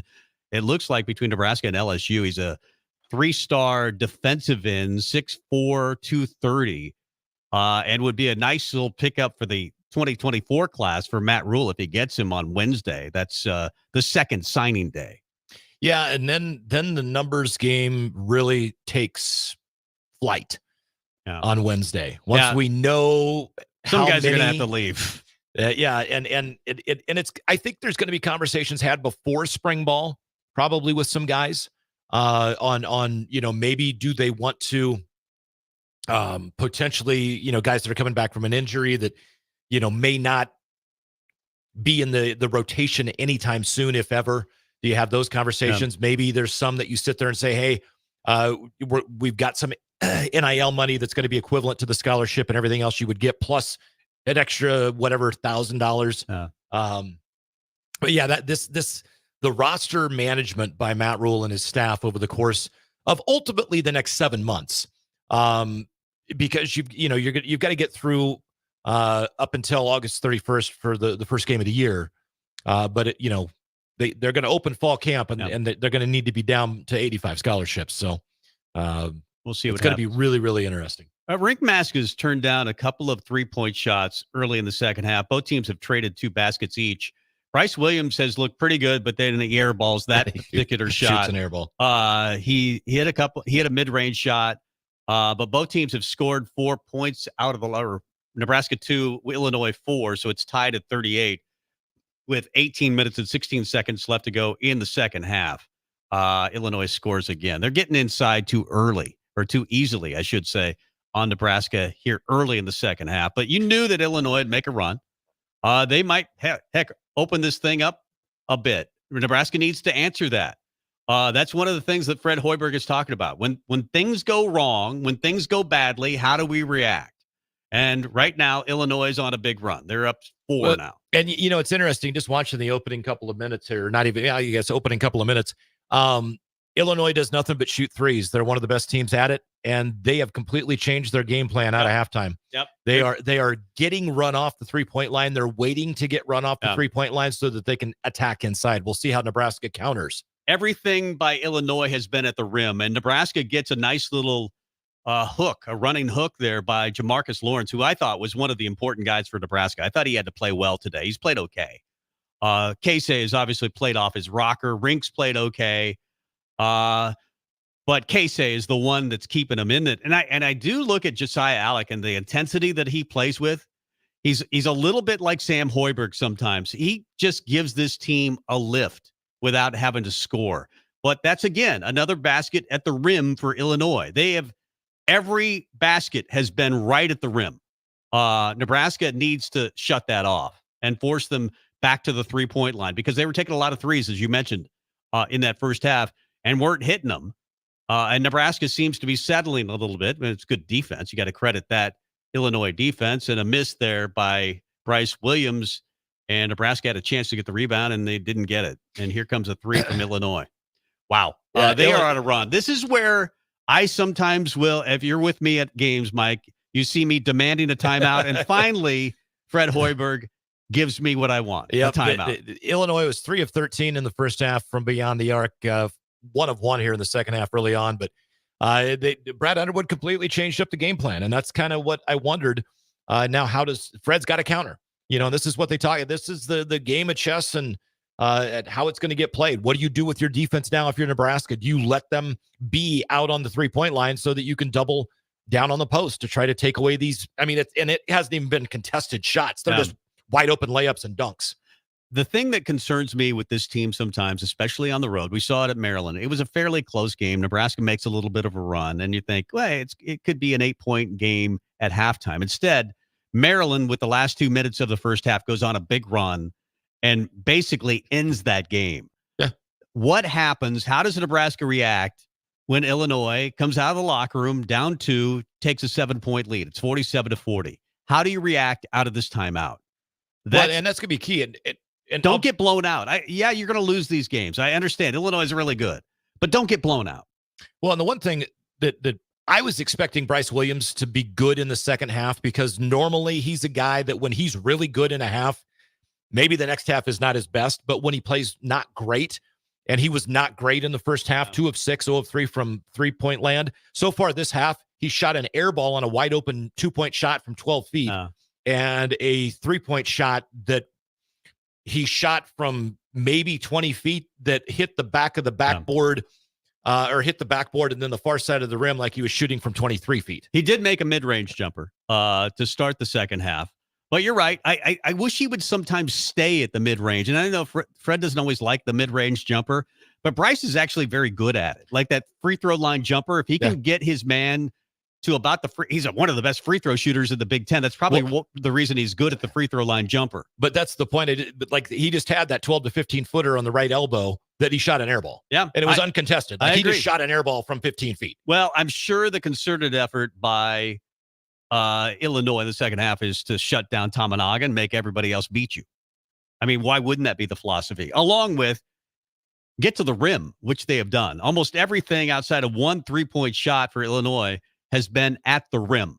Nebraska has to know that. Again, their calling card is going to have to be rebounding defense. Yes, you're going to need Tamanaga to go off as he has. You're going to need to hit some threes from Mask, and you're going to need Bryce Williams to step up. And there was a nice runner there by Jamarcus Lawrence. But if they're going to win games, it has to be defense. Well, the key thing as well is going to be rebounds. They've given up 5 offensive boards, but they're getting out rebounded 24-14 right now. Yeah. And you just can't have that. And that's where a guy like Josiah Alec has got to come in and you got to be kidding me. Missed 2 bunnies at the hoop. And you can see them. They are face guarding Tamanaga right now. They're completely trying to take him away. Yeah, I'm gonna make my call now. This is gonna get ugly. No, it can't get ugly. I mean, you can lose. That's fine. Oh, I know. But I'm just saying this is gonna get ugly. It can't get ugly. Yeah. It cannot get ugly. There you go. Nice rebound, Jawan Gary. Go inside. Get something at the rim like they just did, and they missed 2 shots, and then Tamanaga gets fouled there. So that's good. That helps. I'm surprised they called a foul. Well, he got mugged going to the rim. Well, yeah, but that's the one thing that you and I talk about. He does not get anywhere near the number of calls that he should for being a preseason all-conference player. But part of the reason I feel like is he's kind of a brat. He's the showboating after he hits a 3. Like I love it though. I do too, because he plays for us. But I would absolutely despise him if he played for another team. Yeah, and he'll do it if he's on the road. He'll wave to the crowd or blow a kiss to the crowd. He does think he's Curry. He thinks he's Steph. It's his favorite player. He's called the Japanese Steph Curry. And I think he's just a fun-loving dude who's having a good time. Yep. But it comes off, I think, both to the officials and the opposing fan bases as this guy's a brat. Yep. But I love him, and I am going to miss him to death. And you need to find somebody. You're not going to find another case, but you need to find somebody that can shoot next year, similar to Wilt. And where's Ben Wiltshire? Where's Wiltshire today? Nothing. 0 of 2. Nick Janowski, if you want to find a shooter for next year. Yeah. He had 45 Saturday night. And Wiltshire, did he really? Yeah. Oh, yeah. He's going to be 45 of his team's 72 points. And I'm sure he's a good player. We know that Eli Rice was going to be a good player, but freshmen sometimes struggle. I get it. I'm just telling you right now. Nick Janowski is a dude that is he can shoot the rock, man. I'm excited about him. And you do get CJ back next year if he wants to come back. I'll be honest. I don't think he comes back. I hope he does. I hope he does too. You can pay him. But I think I've heard, and I don't want to confirm it, but I've heard that these guys are making significant cash playing hoops for Nebraska basketball. That'd be great. And in the neighborhood of $100,000. I hope beyond all hope CJ Wilcher comes back next year. But it's just one of those where he got his degree. I believe he's the first in his family to get a college degree. And work on your master's. He's gonna move on to pro basketball. So it is pro basketball these days. That's true. College is pro. Everything's been turned on its head. I do want to talk a little bit about that article about Ethan Piper.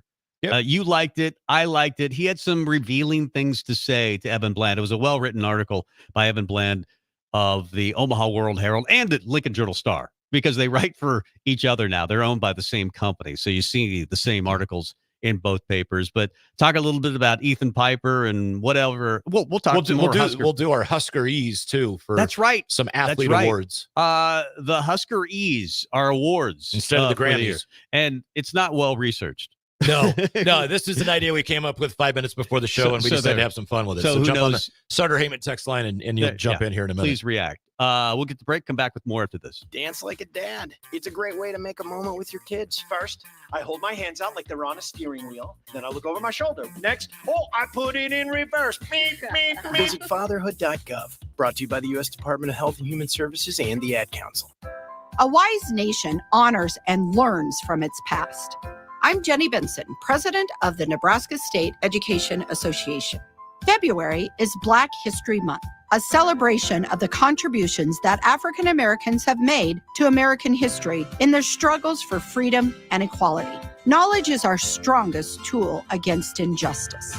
Sponsored by the Nebraska State Education Association, aired in cooperation with the Nebraska Broadcasters Association and this station. Discover the difference that expertise and experience can make in your real estate journey with Next Ag Appraisal and Realty. Whether you need an appraisal, sales, or farm management, Next Ag comes up with a solution with your legacy and goals in mind. Next Ag isn't just their name, it's your future. So why wait? Visit their website today at www.nextagrealestate.com or give them a call at 402-380-0432 and turn your dreams into reality. Your land, your legacy, their solutions. Next Ag Appraisal and Realty. Alexa, play 93.7 The Ticket. Okay, playing 93.7 The Ticket. Alexa, turn down the lights. Dimming the lights. Alexa, order a pizza, the big one, all the toppings. Are you sure that's a good idea? Alexa.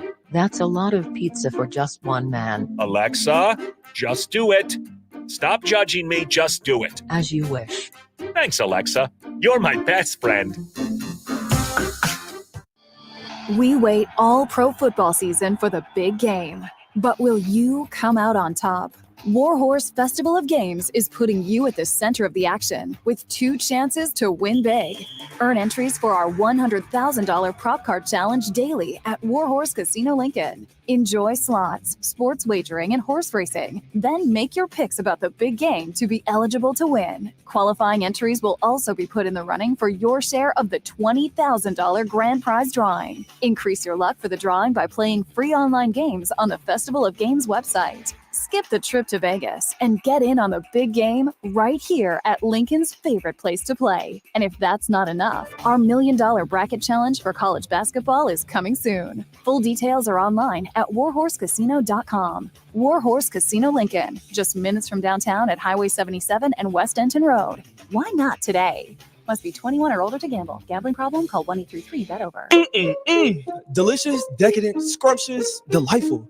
What other words can I use to describe something so good? I can't even tell it's healthy. How about heavenly? Chef Bob created heavenly waffles with an incredible fluffy recipe packed with protein and loaded with a plethora of angelic toppings to elevate the experience beyond the typical waffle and syrup. Don't just take our word for it. Join us for Heavenly Waffles Wednesday to experience heaven for yourself. This Wednesday, February 7th from 8 to 11 a.m. at the 93.7 The Ticket Studios on the corner of 11th and O. This is Sunday Rewind on 93.7 The Ticket and theticketfm.com. Welcome back. Tom Stevens, Mike Melby. Final segment. Nebraska down 4 after leading by 2 at halftime, 52-48 with 13-19 left to go in the second half. A lot of shots at the rim by Illinois in the second half, but Nebraska's still in it. I'll take that. And Casey didn't get called for a traveling. Probably should have been called for a traveling. So there you go. A few things on the text line. Ask Sip if Wilcher's beautiful left-handed shot. Ask him about that. We forgot to ask him about that. And the whole thing about is Dayton coming to Nebraska? He's still 2 years away from making a decision. It may come down to the day before signing day. And he's playing at Buford. Yeah. So he's going to stay in Georgia, which I think is a good decision. There were some rumors that maybe he'll come back or come to Nebraska and play somewhere out west or maybe play in Omaha. I think it's a good decision. I personally think he ought to go to Waverly and play for the Vikings. If I'm just being honest. Go play for my Lynx. They could use you. By the way, Dayton's got a cannon. I mean, he's a really good basketball player. Football. I'm thinking about basketball and talking about football. He's a really good football player. I think he was the backup to Dylan. We'll see, but he's got a gun. Yeah. I think he has a chance to be a really good football player. Off the Sutter Heyman text line, Deion Pryor, Walt Donnelly. Guys, hey, should CJ Wilcher and Sam Hoiberg be starting? I'll be honest, I kind of like them coming off the bench. Because look, who do you take out? Now, granted, Bryce Williams is not having a great game, but he's a guy that, is going to be in the starting lineup. And CJ Wilcher is, not going to come in and replace Juwan Gary or Josiah Alec. So just from the way the rotation has been, the thing that I always want to look at, and Aaron Eulis is a prime example from Iowa. Last year, he started 28 games at Iowa. How many games did he finish? Yeah. Not many. So Sam Hoiberg doesn't start really any games at Nebraska, but how many games do you see him finish? CJ Wilcher, same thing. How many games does he finish? It's not necessarily about who starts, man. It's about who is the guy, who are the 5 guys at the end of every game. So Nebraska needs something out of CJ in the second half. They need, obviously he's played really well as of late. What he has not given them, though, Casey has. Casey's played extremely well, both offensively and defensively in this game. But somebody's going to have to step up. Obviously, Illinois is really good. They'll make a bunch of shots down the stretch. And how does Nebraska react? So far, they've reacted pretty well as Casey tries a jumper and doesn't make it. And Gary was fouled. Yeah. Gary was fouled and no call, of course. Walt Donnelly points out that we cannot go winless in conference games and expect to make the NCAA tournament. I agree, but this game today and against Northwestern, these are 2 really difficult road games. Nebraska's got 4 more after that on the road, and I think all 4 are ultimately winnable, especially at the Michigan game. So, all right, time for our award show. It's called the Huskaries in honor of the Grammys. Because the Grammys are going on and Metallica won for Best Metal Performance. This is not well prepared. No. At all. But we're going to do it anyway. For the last 5 minutes of the show, Best Coach, men's or women's? The nominees are Fred Hoiberg, Mark Manning for wrestling, Justin St. Clair for track and field. On the women's side, John Cook, Rhonda Revelle, and Paul Klempa for bowling. Yep. Doesn't he coach both the men and the women? Paul Klempa? There's only a women's bowling team. I thought there was both men's and women's. Just women's. Okay, well. I think this one's kind of easy, and we'll open up to the text line if you guys want to chime in, 402-464-5685. But I think the coach of the year is going to have to go to John Cook. Yes. For both women's and overall. Should I keep the music going? Is that I don't know. something that let's see if it sounds good with the music. Just continuing. Just keep looping it. I'll just keep looping it. I don't know how to hit the loop on this thing. Oh, I think I do actually. I think I hit this thing and it just loops. Yeah, that'll loop the music. Unknown texter says, John Cook. Yes, it is John Cook. Best overall men's athlete. The nominees are Jalen Lloyd for football, Nash Hutmacher, football and wrestling, Malachi Coleman, football.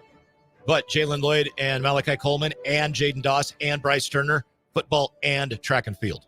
That's right. And the winner is Nash Hutmacher. Yeah, yeah. I mean, he's not going to outrun any of those other four. His high school resume was ridiculous. But he might shot put him just as far as anybody. So, Best overall athlete for the women, Alexis Markowski. Maggie Mendelson, even though she's not playing for Nebraska anymore. Harper Murray. Merritt Beeson. Am I missing anybody? Alexina Johansson. Alexina Johansson for track and field. Throws the shot put. And the winner is... I don't know. I don't know who you pick. I suppose Merritt Beeson. To me, her or Harper Murray, and mainly because of the way they hit out of the back row. I'm going to go Merritt Beeson. And I met her last night Really? at the Heart Ball. Yeah, you had the Heart The American Ball. Heart You were- Association. You handed out a... Yeah, she auctioned off a volleyball thing, a volleyball and a whole volleyball experience. Yeah. You get to go watch them practice and hang out with them. It went for like $5,000. I So that believe was it. impressive. And John Baylor gave it away. So it was really cool. Best team, men or women? We don't have to think about this. It's volleyball. I was gonna say, it's volleyball. It's absolutely There volleyball. are no other nominees. Best athlete, men. We already did that. Okay, well, I guess it's over then. Yeah. I guess it's already over. See, there you go. Very unplanned. That was not well researched. Do you have a get off my lawn for this week? Not really. It was a good week. Digging the new job, having it's kind of one of the better jobs I've ever had in my life. One of the ones I enjoy more than anything. So I don't. that's not Harbaugh's radio. I can't have a Harbaugh get off my lawn. I've had him all year, Yeah. and he's already gone. He's in the NFL. Yeah. He does seem relaxed. Oh, you know what? I could do a get off my lawn to Jake Bachhoven. He really bugs me. Does he? Yeah, he does kind of. Hey, Bachhoven, He's get standing off behind the me. lawn. Get off the lawn. Get it. Get out of here. There it is. Get off my lawn. No, Jake's actually standing behind me. So I don't really have listening. one. I don't have one. Huskers are in this thing. They're down 2 with 10 minutes and 16 seconds left to go. 57-55. Keisei Tamanaga just missed a free throw line jumper, and then they took him out. It looked like it was kind of a heat check thing, maybe not a great shot. And Hoiberg said, okay, come sit by me. But he has really been the one that's kept Nebraska in it. I go back to this every time I see Keisei take a bad shot. You just have to live with it, especially when he's playing like today. Here's the weird thing. It's the odd stat of the day. Rink Mast is 3 of 6 from 3 and 1 of 7 from 2, including 6 of the misses being from within 2 feet.